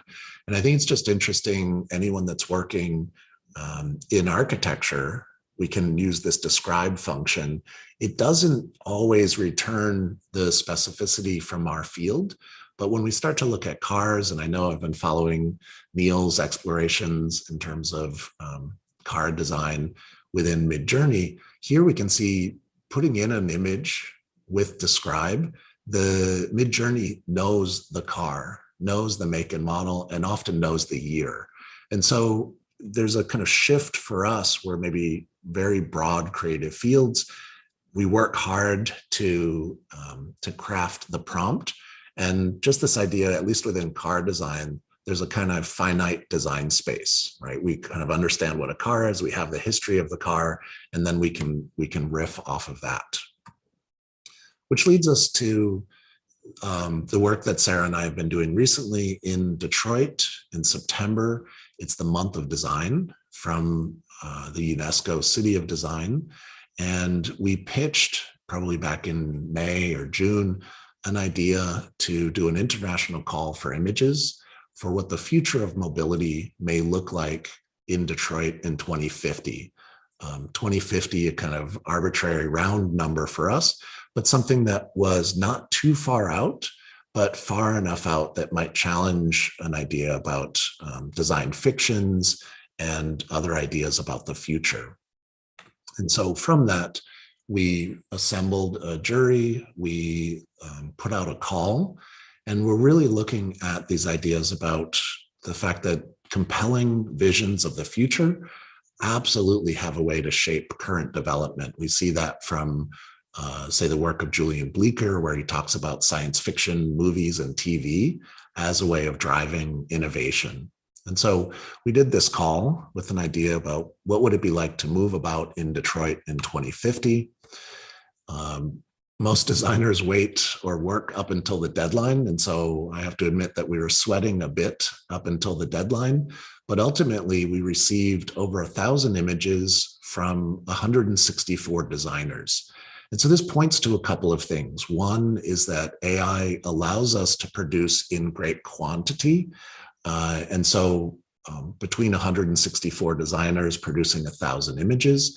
So there's a seriality that comes from this, a curatorial process that results from this. It was also quite inspiring to receive work from over 22 different countries.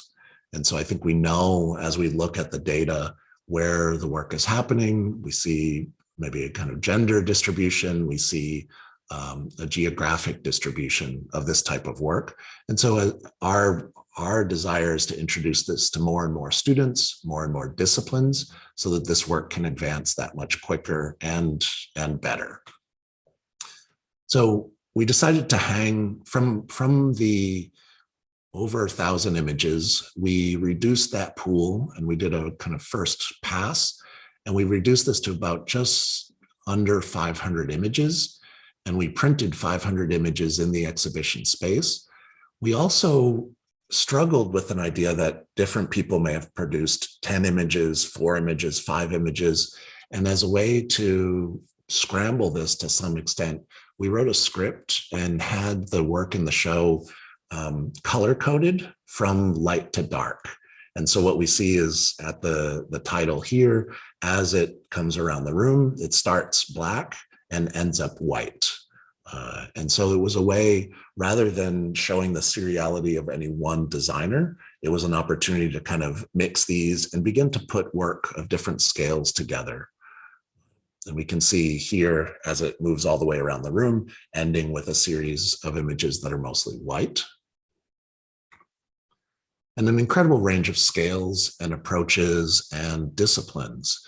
And so from Brian Kelly's work at a kind of immediacy of how people might move almost in a kind of parkour fashion across building facades, to more traditional transportation designers, imagining what that's like in the future. And then even some of these vehicles scaling up at the scale of an infrastructure. Ideas about being able to repair. There's just broader discussions about right to repair and who owns certain things. And so how there might be a DIY culture in the future, which then led us to the jury discussion that we had just probably about a week ago, and some honorable mentions that came from that. So Doug Lake here looking at both amphibious vehicles. We've had a fascination with future histories of the future about flying vehicles and the way that this could play out at the scale of maybe a family. I really enjoyed Greg Tate's submissions that were, in particular, the image on the left, the mobile fire station, and looking at the kind of fascination of mobility, but also the urban infrastructure that's required. Images here, again, of both a kind of intimate scale of mobility and the way that this could inform and infect architecture. And then the jury selected a couple of awards as well. Here looking at the kind of range of what's possible in terms of vegetation, movement, and scale. The jury was also really interested in Dustin White's submissions that were more on the side of drawings and speculations than they were photorealistic. And I think this opens up a discussion if anyone's thinking about a competition. And now with the ability to almost instantly produce photorealistic work, here in Dustin's case, a decision to pull back from that photorealism. And then Jarrett Rice's work of situating a kind of DIY culture around the notions of a potential climate crisis as it relates to these things. And in particular, some of the things that are maybe happening in New York now with the storm and the rain, how the city might change with the seasonality. And so just a kind of beautiful sense of intricacy, but also intimacy around that mobility.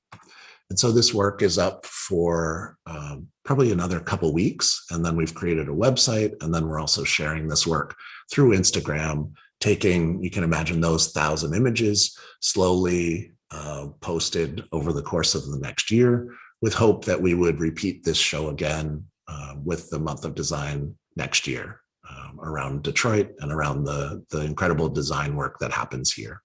So I think I can leave that with that and look forward to the panel discussion. Oh, thank you. That was great. I now know who the robot historian is. I guess this culture of the speed of things, you don't check and things. So maybe it's on the website, but I didn't realize it was you. But secondly, I think what's interesting is what we've opened up today are new ways of practicing, new approaches towards practice, emergent forms of practice, and that is deeply fascinating. But now you're talking about an emergent form of educational process, and I think that is something that is almost more important. I think because educators are right at the front line, and that we are educating the students for this culture of automation in the future, which is going to be something scary but also exciting. I guess it is both those things. It is both scary and exciting, but you can imagine the way that young designers, when they're in school, have to put off, right? Often our ambitions exceed our skills to be able to represent those things. And now we're seeing that inversion, right? You don't have to wait 3 years in school to be able to articulate that thing that you might imagine. And so this idea of skill acquisition and the automation of these things and the speed is going to put some incredible pressures on the way that we think about curriculum and the way that we think about design education. Yeah, no, I think that the use of these diffusion models is surprisingly still not as prevalent as you might think in schools of architecture. And I think this is maybe something that is beginning to sink in this academic year. And I think by next academic year, possibly people will be really changing their approaches. It actually also applies not just to the design studio, but also to the seminars and lecture series, because I mean, once you, well, I've taken a very novel approach. I teach a series on the theory of AI, and already in the past I look at the dark side of the light side. So I give them a Black Mirror episode to do. They love that. They love doing Black Mirror. I don't know what it is about it, but that dystopian kind of Blade Runner side of things appeals to certain people, even though it's going to affect them in the future, maybe. But now this year, I'm just experimenting because, what is the point in asking for an essay when ChatGPT can give you pretty much a perfect essay, perfect spelling anyway, perfect grammar. So I changed my strategy and said, well, okay, and rather than try and banning it, which I think is completely stupid, no point banning ChatGPT now. It's a ridiculous endeavor to ban that, absolutely. And workable too. You couldn't do it. You couldn't make it happen. But I'm saying, okay, take AI and use it inventively to get something across. I want you to use these tools to generate images, generate text, to use voice synthesizers and so on, to use your architectural imagination to try and get your message across. And I know actually that's quite useful, especially if you teach in a school such as I do, where majority of the students are learning as a first language. I mean, Miami is predominantly kind of a Spanish-speaking terrain, and that allows them to get beyond that and to go straight into the use of their imagination. So we're seeing it is an evolving landscape of not only professional practice, but also in terms of educational practices, and something that needs to be monitored and harnessed. I think there are new ways. We had a great example, right? We're at a technological university, which gives us almost an alibi to play with some of these things. And one of our history classes, Dale Geyer, who's teaching history, one of the essay questions that they had, right? Because we're familiar with AI and the hallucinations and these types of things. From ChatGPT, they produced 3 answers to their question. And now they're asking students to say, here's what ChatGPT gave us. How would you respond to these things, right? Because exactly like you said, Neil, the students are using these tools. And so asking an essay question is a kind of silly endeavor. Who's writing that? Why did they write that? Instead, it's like, how do we validate the tools? And how do we think about the data that we get from it? So I just love that kind of inversion. It's like, here's as faculty, what ChatGPT gave us. You work through the problem about how you would validate that information. I love that approach. No, I think, one thing, just from personal experience, I was teaching a more kind of generic course in theory of the digital, shall we say, and I discovered that this generation, 95% were writing about AI. So I said, okay, we're going to just focus on AI. They are the AI generation, and they get it. They get it. And in many ways, they're educating us. Yes. Okay, so that was fabulous. Thank you so much, and I think we got a really interesting sort of idea being laid out here today. It's been a fantastic session. I'm going to Ila is not here today. I'm going to, but she's in a wedding in Italy. I'm going to show though her video, which she has sent me. So here we have the work of Ila Colombo, who has been collaborating with Ross Lovegrove. And okay, I think we're ready to go. I hope the sound works. Hi, Neil. Hi, everyone. So excited to be joining Digital Futures today for this episode about fashion, art, and design. And thrilled to be sharing my work with you. So thank you, Neil, for this great opportunity. So yeah, I'm starting with a couple of visuals that show a little bit of my direction with generative AI and the work I'm exploring with the technology. Those are all subjects and conceptual work that have been in the air within the practice at Wroclaw Girl Studio for a long time, and ideas that we could only fantasize and imagine about, but now we can materialize and give physical form to. So bioluminescence, for example, is one of the forever topics that we've been discussing, and especially from a nanocellular biotechnology point of view, where the technology of manufacturing of garments and fabrics is inspired and therefore lab generated from real natural bioluminescence that you see in bacteria or like sea creatures. And I mean, scientifically, we're getting very close to being able to replicate bioluminescence and incorporate it within texture and fabric.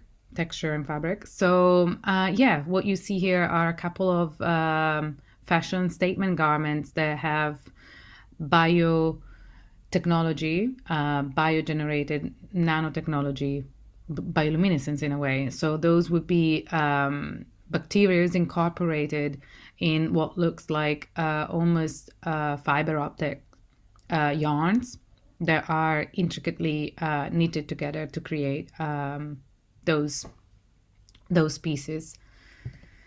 Here I'm showing other work that explore what I call body form, also inspired by nature, but in a different kind of volumetric sense.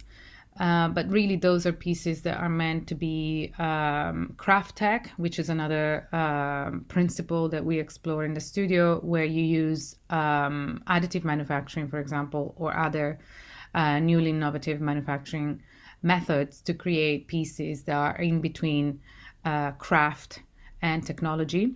So one is a jewelry necklace, like a collar, like a volumetric parametric collar, and another is an earring piece. And yeah, again, this is complex architectural structure from a surface point of view and in a shape. One is meant to be on the left fully 3D printed.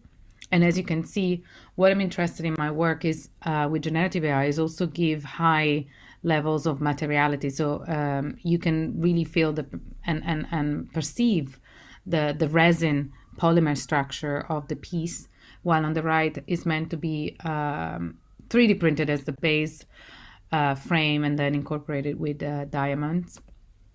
And again, exploring origami from an architectural point of view into fashion, and a little bit referencing also knitting. So on the left, that's meant to be a kind of solid corset with a high neck, 3D printed, while on the right, that's meant to be parametrically conceived as an origami with intricate folding methods to be then crafted and put together in a tailoring haute couture by hand. We're starting to have a lot of rain, so sorry if you have some kind of background noise here in UK. Those are the pieces that I haven't shown yet on social media or online, but they've been featured, I think, somewhere in China recently. Again, continuing my research with complex structure and intricate volumetric shapes, but exploring how 3D printed with 3D printed ceramic can become design art statement pieces. Those are early on works that I'm now refining furtherly, but those are meant to be polyjet, multicolor 3D prints in ceramics. I don't think, only a few, I think, can do that in terms of printers, but hopefully the technology in terms of manufacturing will keep up with the visual side of the technology, so that the two, from an imagery concept point, then can be materialized and realized in physicality. So yeah, we need additive manufacturing to keep pushing the boundaries of what is possible to achieve with what kind of materials you can work. Again, those show very much this folding, organic design, sinuous body shape, recurring pattern of my work. This is another side of the same, but looking at linearity and how lines together create more intricate, homogeneous wholes as a whole perceived design. So on the left, you see parametric three-dimensional makeup concept that I recently also posted online. Very excited that I managed to visualize this with AI. Obviously, the prompting is not always easy, and it takes a few iterations to kind of get where you want it to go. But yeah, as you can see, also color for me is a very high part. Like I try a few iterations with color to see what color helps the visual realization of the original idea. So in this case, white was the preferred choice and route to really show the intricacy and complexity of the various parts creating the entirety of the concept. And while on the left is the same idea of multiple sinuous lines creating an entire piece as a fashion dress. This is another concept that I worked on directly with Ross Lovegrove, Ross, and went quite viral online. And those are meant to be silk, yarn, knitted gloves. And what's astonishing for those visuals that we managed to achieve with the prompting is that they really look like the final product, really. You can feel and sense and see the materiality, which is, again, one of the things I'm really keen on always trying to achieve, this extreme realism, if you like. And the intricacy of the shape, again, following the body form inspired by nature, a lot of cell division, cell structure. Obviously, there's a lot of spider web referential geometry in those as well. And anatomical, especially the image on the left here, you see references to the actual anatomy and bone structure of a hand. And those, the interesting part of those is that we are currently trying to prototype them with an Italian partner that can achieve, again, a combination of craft tech where the knitting machine is partly assembled and pre-programmed by hand and then does its own thing. Obviously, they're not the easiest thing. We're still in the process of doing that. But you can sense the physicality again and the realistic side of it. This is one of my recent ones where I'm trying and keep on going on it. I haven't fully realized where I want to go, but again, exploring a volumetric architecture and intricacy of layering in a way in synergy with color and colorations, but in a multicolor kind of sense, inspired by nature and creatures that we are deeply in awe of, like chameleon, camouflage, and changeable, adaptable kind of surface coloring. So in this case, you have this kind of reptile three-dimensionality that you see again in chameleons or lizards or even in certain kind of frogs. Everything is inspired by nature, so ultimately pretty much they all follow a biomimicry kind of sequential design thinking.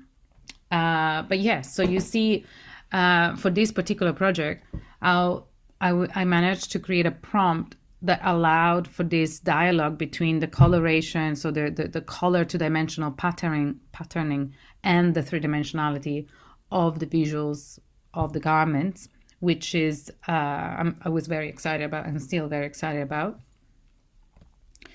Those are biomorphic masks, again, are meant to be tech craft nature-inspired haute couture pieces. Those are in between art, fashion, and high couture garments again, and looking really how can folds and volumes grow around a face to create something that is pleasing and attractive in a fashion kind of way, but also look like it has a sense of geometrical architecture that makes sense, really.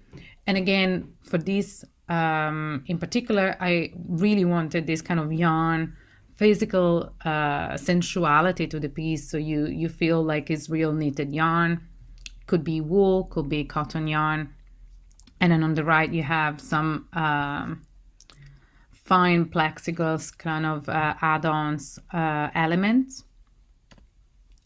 Again, going back to jewelry, going back to the botanical realm, I'm very, very interested by botanical forms and botanical shape and how they can grow around our own physiognomy to embellish in a sensual sense. I'll never forget, I think it was in one of my very first trips to Hong Kong, I was deeply fascinated by how trees, and especially the roots side of trees, they grow out of the concrete or of the flooring surface, the urban flooring, and even in between buildings and walls. Is really fascinating how nature can find its own way. And even though you have linearity in the urban landscape, whether it's flat horizontally or flat vertically, roots really grow in this organic, sinuous, synergetic way.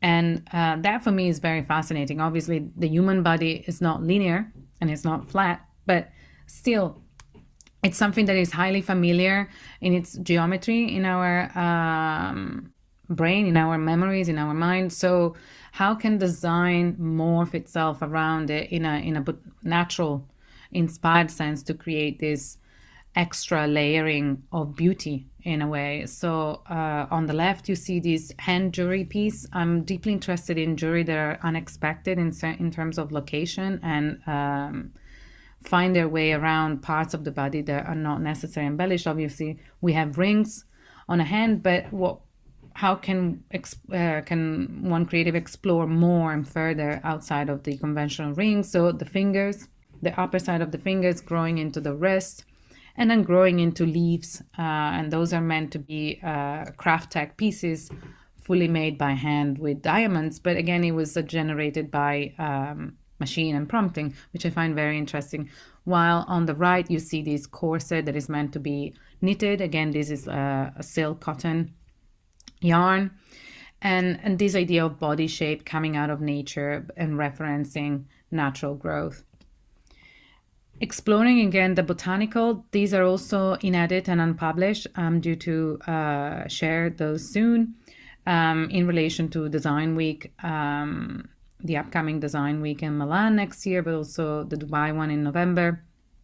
How can the design field explore more of this installation experiential sense, referencing technology, but also materiality and natural inspired forms? So those are meant to be done with stretchable fabrics. There are very famous lamps done by Achille Castiglioni in Italy, where he had metal framing with stretch, mylar kind of polymer stretchable fabrics. And this is exactly the same or similar kind of idea of having a steel frame with stretched see-through membranes for lighting. So on one side, you see a wall panel. The other is also a wall panel with smaller elements that can be individual lighting systems and light objects. And yeah, I think this was the entirety of my presentation. And I hope you like my projects. Thank you so much for having me. Thank you, Neil. Ila, we loved your projects. They were amazing.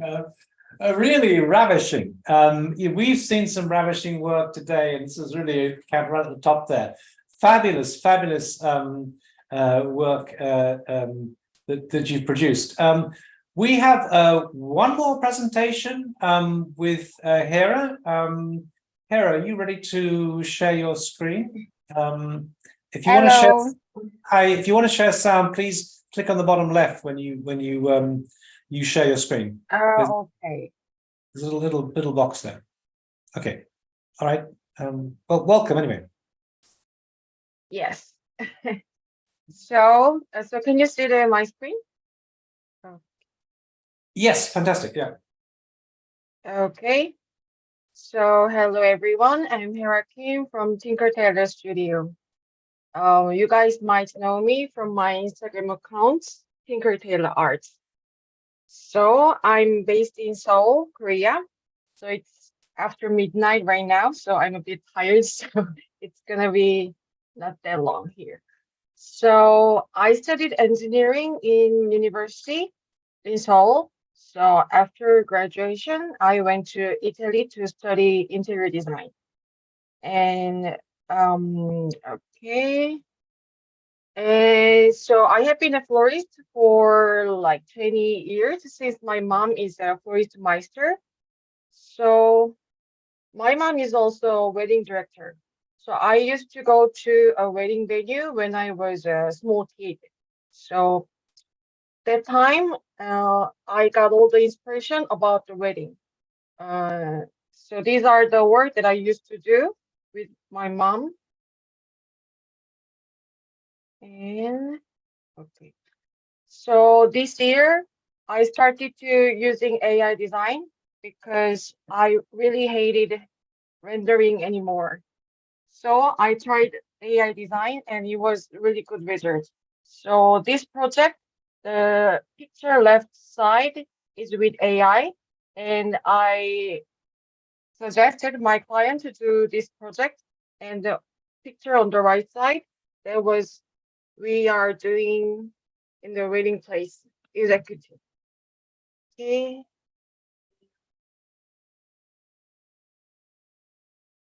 So I started AI design. Let me switch.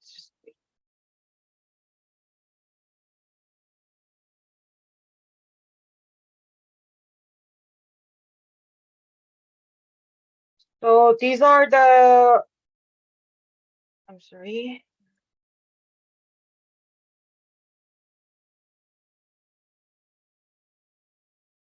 So as you can see from my Instagram account, my designs are mostly inspired by flowers.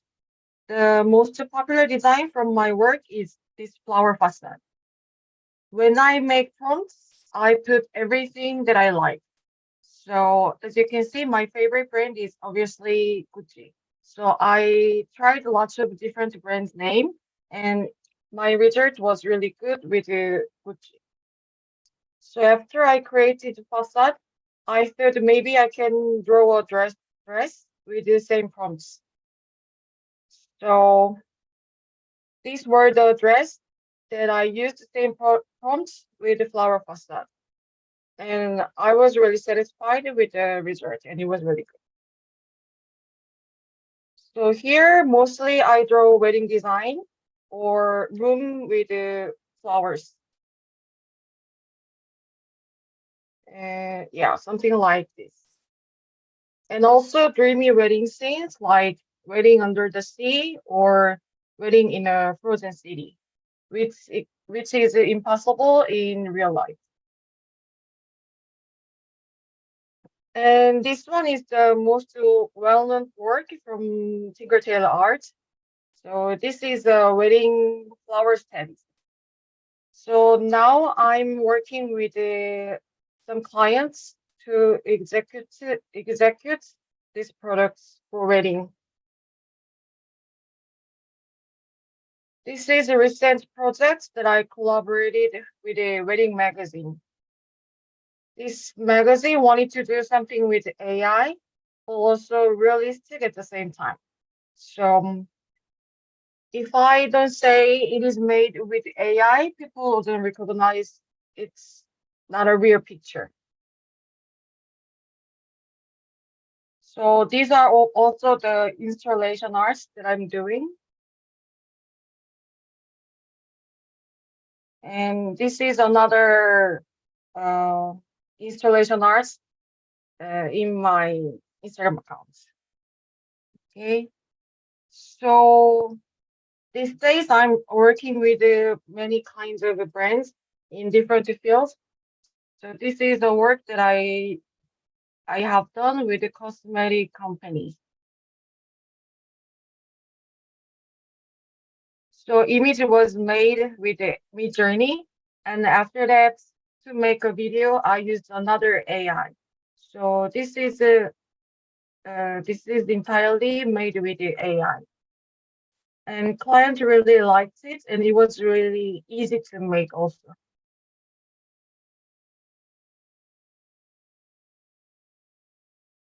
So without any other modification, they used this for their commercial. And also, mostly I draw lots of facade designs, and the result is getting more. I'm sorry. What can I say? The result is getting better. And this is another type that I'm doing. This is my recent work. So I'm not limiting my fields, and I also draw lots of dresses. So this dress is inspired by hanbok, which is Korean traditional dresses. And this is another type of dresses that I was inspired by paper art.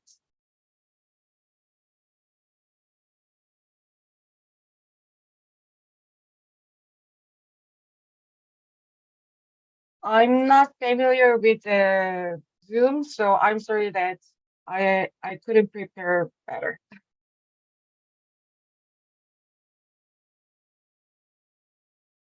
Don't apologize. Don't apologize. The work spoke for itself. It was really terrific, and I'm just taking this all in. Yeah, I wanted to prepare, but I didn't know that I had to prepare. So.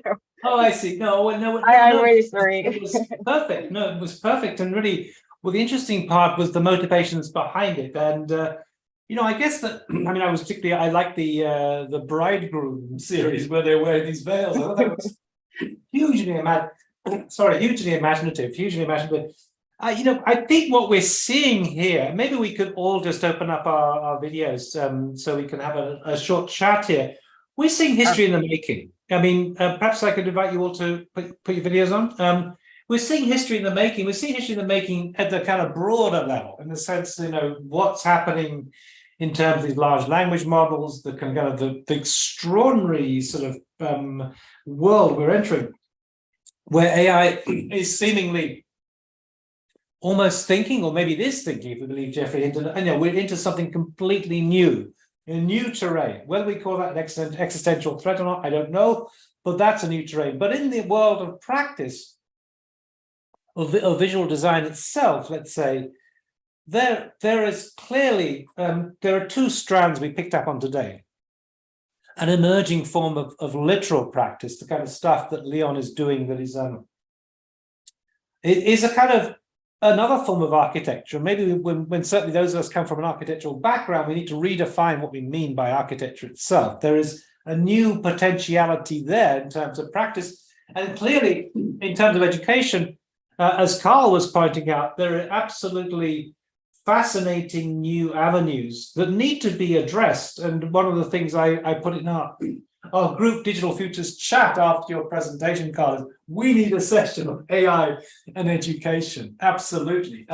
So this has been an extraordinary session in terms of the exquisite designs and art pieces that have been on offer, but also in terms of the kind of the insights you guys have been offering in commenting about the work. And I think this is important to have some kind of podcast that goes alongside the kind of the arena, shall we say, of Instagram, which of course shows these images, but then you get the kind of the motivations, the narrative, the stories, the challenges, the possibilities, and so on, that you recount in your commentaries, which really opens up that domain into something kind of three-dimensionalizes the world of that image. So it's been an astonishing session. I want to see if we would, if there could be a few short, maybe either comments or questions. I don't know if there are any questions in the chat or not, but I mean, it might be maybe one thing to do, and to try and keep this fairly tight, is to just to maybe ask each of the presenters to comment on the basis of what you've seen today, what you've learned, and what you think we need to grasp in terms of AI, the role of AI in our, let's say, creative practices. Maybe I'll start with Hera, with you, because you're on the screen, as it were. I mean, from seeing all this other work that's, I mean, your work is absolutely exquisite, but seeing all this other work, what do you think you've learned from today? Sorry? Oh, sorry. Okay. In terms of all the work that you've seen presented today, what do you feel that you've learned from what's being laid out in this session today?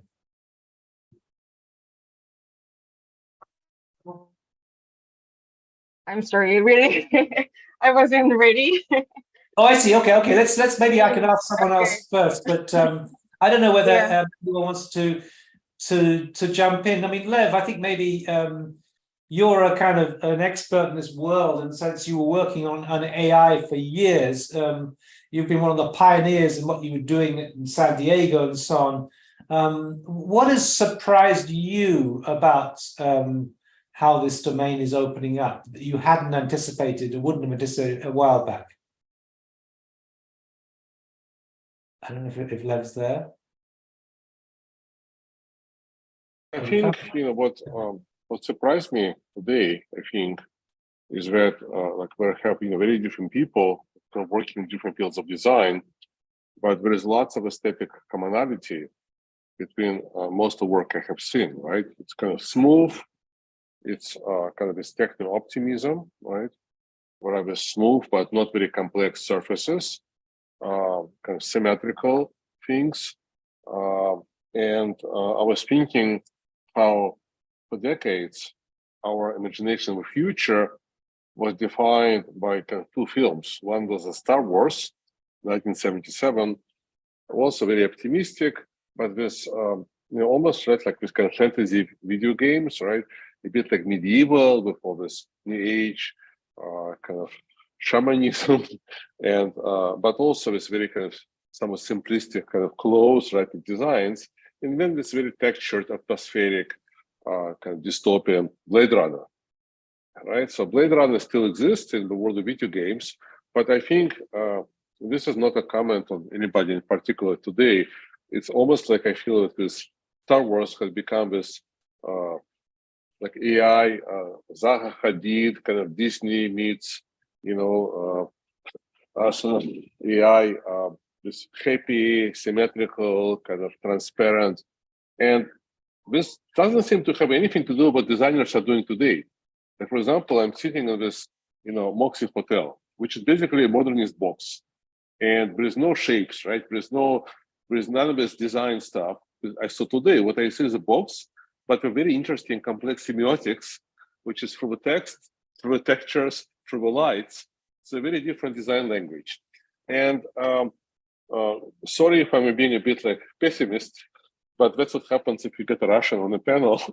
So the question is, you know, we're all wonderful, right? We're all very different, but it does seem to be that when they kind of open this AI Pandora box, it leads many of us in a particular direction of this kind of symmetrical, ephemeral, Zaha Hadid, through masses kind of thing. So we have to fight this somehow, you know, because it's like at moments I felt a bit threatened, you know, and a bit like overwhelmed. Sorry, I hope I didn't want to insult anybody in particular. So I'm trying very hard to resist it, but when like it puts me in this corner of this like little strange in etchings, which is actually not where I want to be. So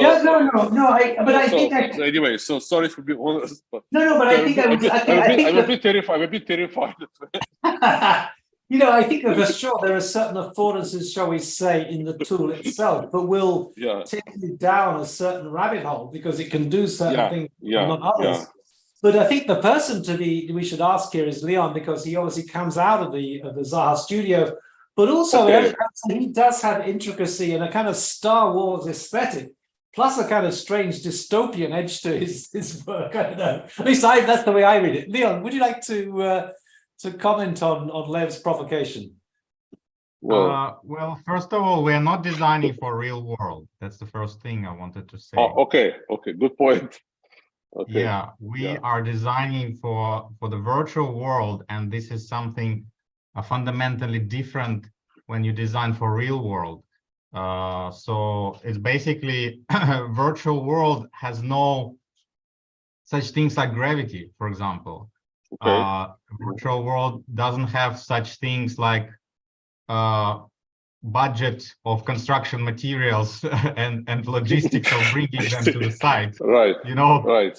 I see. So basically, yeah, because this is cheap, right? I mean, it's very clever design, but actually cheap design. You just have a box and just stick some signs on it to make it look symmetrically sophisticated. It's pretty much defined by the reality of physical limitations, budget limitations, gravity, laws of physics, and so on. Whereas, like for example, to us, AI helps us to kind of forget about it in a way and unleash the imagination. And like, for example, in the work that I showed today, I personally very much inspired by sci-fi movies, sci-fi books, sci-fi artists. Sorry, my dog is behind me. Yeah, and that's why like some of the designs are inspired by that, but actually not all of them. So today I just showed some of them. It's actually, for example, we design certain things that inspired by one type of aesthetics, for example, like sci-fi aesthetics. Another set of design we do like inspired by nature, for example. Another set of designs inspired by other things. So today I showed like only some of them. Yeah, so basically that's kind of my answer. And in general, when we design for metaverse, we try to go away as much as possible from what is possible in reality and go way beyond it, and go like, I don't know, like 50, 100 years forward or something. Maybe I could don't want to put you on the spot, Maritza, but I would like to bring Maritza in, because in some ways Maritza is working in the kind of real world of Chapman Taylor, but also in this kind of, in the evening, you kind of become this kind of change your outfit, become Superwoman and design an alternative reality. Do you want to comment on that kind of relationship between the kind of the way you can work and just break down all the boundaries in using AI versus the constraints of working in an office itself? Yeah, actually, there are like good points that Leon and Lev, well, everyone were bringing today. And I was, from the perspective of architecture, of course, it's quite easier for me because I used to from the construction process, well, from the concept process till the construction, there are tools like Vim and Revit. So like basically, you know already that process is in order to do a 3D model, as Leon was showing us, like you are knowledgeable to do 2D and 3D models, even created in the virtual worlds like metaverse. But I think the challenging part here would be how AI can become part of our concept design, concept stage, and then how we can make it like in the real world. But as I was saying before, like it will be also interesting to explore like materials or like the fabrication process that maybe AI can help us to discover. And I think the education side where Carl and Lev, I think if I remember, they were bringing this sort of like pushing minds of students to create or to explore these new tools. I think yeah, that's the way that maybe it can be the starting point, like trying from schools, from universities, and then bringing that sort of like workflow, creative workflow to our daily life. As an architect, as a fashion designer, as a industrial designer, I believe that's something that it could be in the future very useful for our integrated in our workflow. Maybe I could just also ask Barbara the same question, because in a sense, I mean, Maritza's working kind of between the two worlds of a different world. I assume that Chapman Taylor is not really so AI based, where you're going off the deep end, the other one. But Barbara's been working, combining the two and bringing the two worlds together. And yeah, I guess my question would be whether there are any particular challenges about bringing those two worlds together. Yeah, the challenge is to use AI as a new tool that can give us something more, not something only different, but something more, something new. Because, okay, it's true, AI can give us a new way to see the things, a new way to construct, to build everything. But also, AI is difficult to understand for people. So we must educate, is real. We must educate people to understand is not only a game, is not only something for the futuristic and I don't know, like the movies, okay? But it's something real that must become real. Or perhaps in some ways we can use, I want to use to do my work better, to do something new in fashion, not only high fashion, not only couture, because okay, we know that couture is fantastic with AI, but I want to do commercial. I want to do something for all the people in the world, for all the companies, not only to make by hand for the couture, for the people very rich in the world. Because for now is that, okay? For now is only that. So I hope that the concept can be more light, more useful, more not so extreme, because now we are extreme. Okay, we all are extreme. We are drunk with this because it's something so wonderful. Okay, you know, when you begin to do something new, you do for hours because it's perfect, it's incredible. But I want to work. I don't want only to have fun or to do something wonderful. And today, I have seen that all the creators here that are fantastic, and I have seen really so wonderful things. We have all the same questions in mind. So how to take this and use in our day, in our working day, not only for something wow, because the wow effect, okay, we know is okay, we can do it, but we want to do something else. So we have a lot of questions and we want to do something for this. I have understood this because everyone here is in the right way to do something real with AI, not only to show the world how we are creative. Yes, we are, okay, but yeah, I agree with you, Barbara. I think even like for us, AI may be like 1 or maybe 5% of the overall process, whereas like the rest of the is like a very hard craftsmanship work where you have to make it like in 3D what you just made like in 60 seconds with AI. Eventually you have to like texture it, model it, craft it, I don't know, optimize it, rig it, and render it, and there's so much work to do, like craftsmanship work, basically, right? Yeah, but I do like you have the 3D process I don't use, but I have a lot of process. I have not only AI.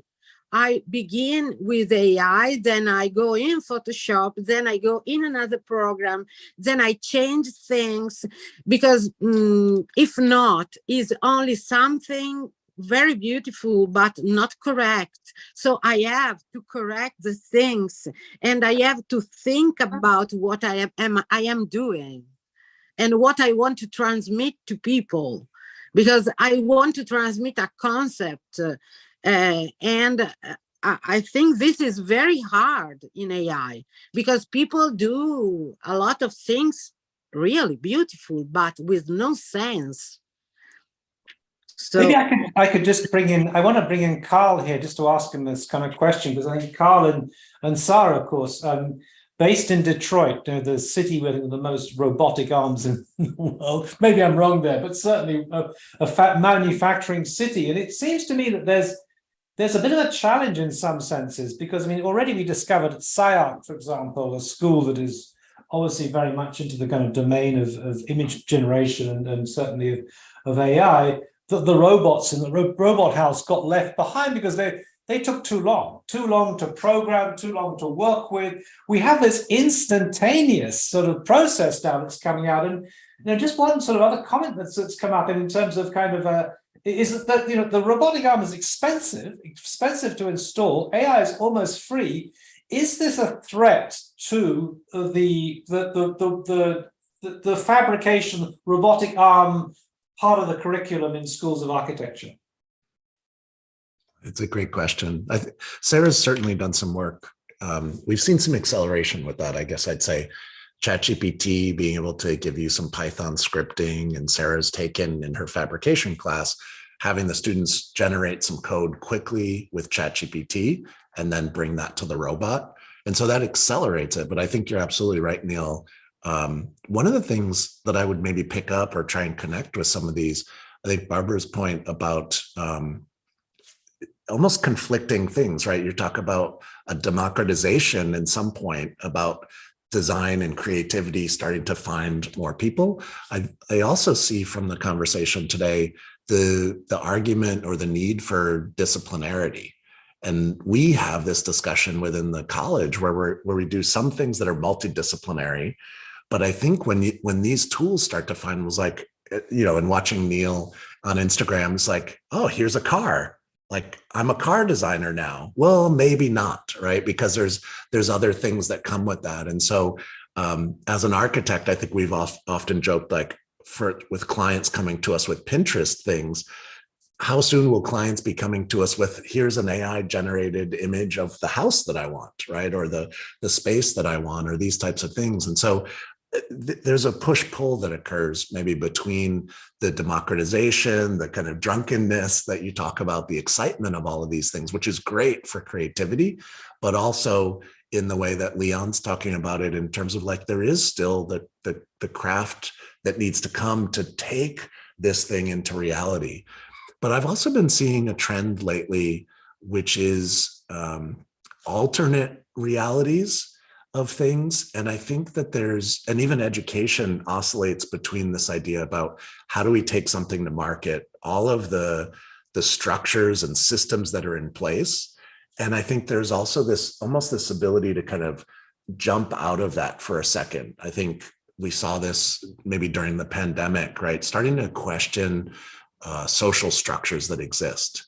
And we had a car designer on our panel, and he's like, oh, AI is great, but like, it's a $2 billion process and a 3-year process to take something from a sketch to a manufactured vehicle that you find on the road. And I think that there's, at least from a student perspective, is like, okay, if I design within all of the things that I have to design within, all the parameters, all the constraints, all the social structures, it will just produce the same thing over again. And so maybe the drunkenness that we're talking about with AI might point to the fact that there are some potential or some possibilities for a future that's not completely like structured within these types of things. I think we saw this in the 90s with digital fabrication, right? We don't have to accept the same over and over and over again, but there's we're almost 25, 35 years later where we're not quite seeing that distributed everywhere, right? And which is maybe a way to go back to your point, Neil, about like the fabrication has lagged. The construction industry is slow, but deliberately slow, right? There's a lot riding on that. And so we don't see that innovation happening as quickly. I'd love to see these tools accelerate some of that. And I think it could. Maybe we need to wrap things up, but just, I mean, I wonder if I can bring Hera in. I'm sorry it must be so late in Korea, but I just wanted to maybe ask you one final question, Hera, because you do actually go from your 2D image directly to installing the flowers and things. Am I correct? I mean, this is kind of like, in a sense, what Carl was talking about, how you could come up with an AI image, go to a contractor and say, can you build this house for me, potentially? Well, how does that work out when you work with this, with your going from 2D AI images to installing one of your creations on site? Since I was starting with the handicrafts, I think it's not that difficult for me to execute the AI design. So I just look for I think for me, it's almost the same that I used to do. Just instead of a rendering program, I'm using AI. So that's the only difference. Yeah, I guess what I'm thinking of is the way that the contractor takes your image and just makes this thing. I mean, in some senses, actually, contractors don't always like, in architectural terms, architectural drawings. They see things in a different way. They just want to see an image of something and get on with it and do it sometimes. I don't know if that's more a general question, but I think we need to wrap up. We've had just over 2.5 hours. This has been an absolutely fabulous session that has really just been a kind of a brainstorming session, a kind of hothouse of ideas where we're seeing history emerging. I mean, that's absolutely clear. It's history that's emerging, and history that's affecting practice and affecting education. And I think that these kind of sessions that bring on a global platform individuals from all over the world, from Seoul in Korea, from Shanghai in China, from the south of France and Italy, and so on and so on and so on, and London together is really useful as a way of simply thinking together. And that always keep go back that term, computare, which as a Latin scholar, or a former Latin scholar, that's what computation means, thinking together. I think we've been brainstorming today a future that is in the making, that's here right now, and we need to adapt very quickly and recognize the way that things are emerging. And I think we saw some wonderful sort of demonstrations today of how things are emerging and what are the concerns that are coming out. You know, and this has been so helpful. I find all the work today ravishing, and really mind-blowing. And I think what we can definitely say for sure is that, you know, there is a new domain of exploration that's opening up that really is full of opportunities, but at the same time, we've also seen it's full of challenges. And I think this has been so helpful. So I just want to thank everybody for coming today.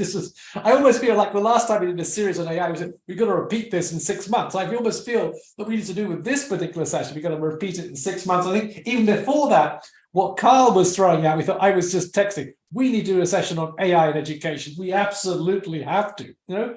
But anyway, just I want to thank you for coming together and contributing to this really useful session that we will post on our YouTube channel and so on. And I also want to thank the team behind this. I always keep saying this, you might see a few people, but really it's an iceberg. There are a huge number of people in Digital Futures really contributing in a selfless manner. I think this is the most astonishing thing that we managed to do in Digital Futures, is to create a platform where people can share their passion for design, for architecture, for art, for fashion, and so on and so on and so on.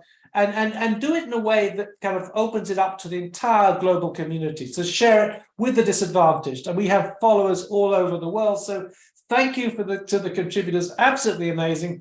Thank you to Digital Futures. Just to mention, just briefly, maybe I can just possibly put one, well, I won't know it's shared, but to say that next week we're going to go back to tutorials. We've got 2 more sessions of tutorials before a roundtable discussion on a question of AI and creativity, as it happens, but also to say that on a Sunday, we parallel to this, so that Jekyll and Hyde situation, we have a session on the dark side of AI, and tomorrow we'll be looking at generative AI, which has been right at the center of the storm of everything. And in particular, we'll be looking at a particular article that came out recently in Science that a whole bunch of people from MIT and Harvard contributed to about generative AI, and it came out even since then. There's been so much in the press about how people are responding. This is history in the making. Whether you look at the good side or the dark side, it is history in the making. And I think these platforms are so useful for sharing ideas and for informing people who are less well informed about this world. So thank you. Gracias. Spasibo. Grazie. I don't know any other languages there, but it was really an amazing session. Thank you so much, everyone. Thank you. Thank you. Thanks a lot. Bye-bye. Thank you. Bye. Bye. Ciao. Ciao. Bye, everyone.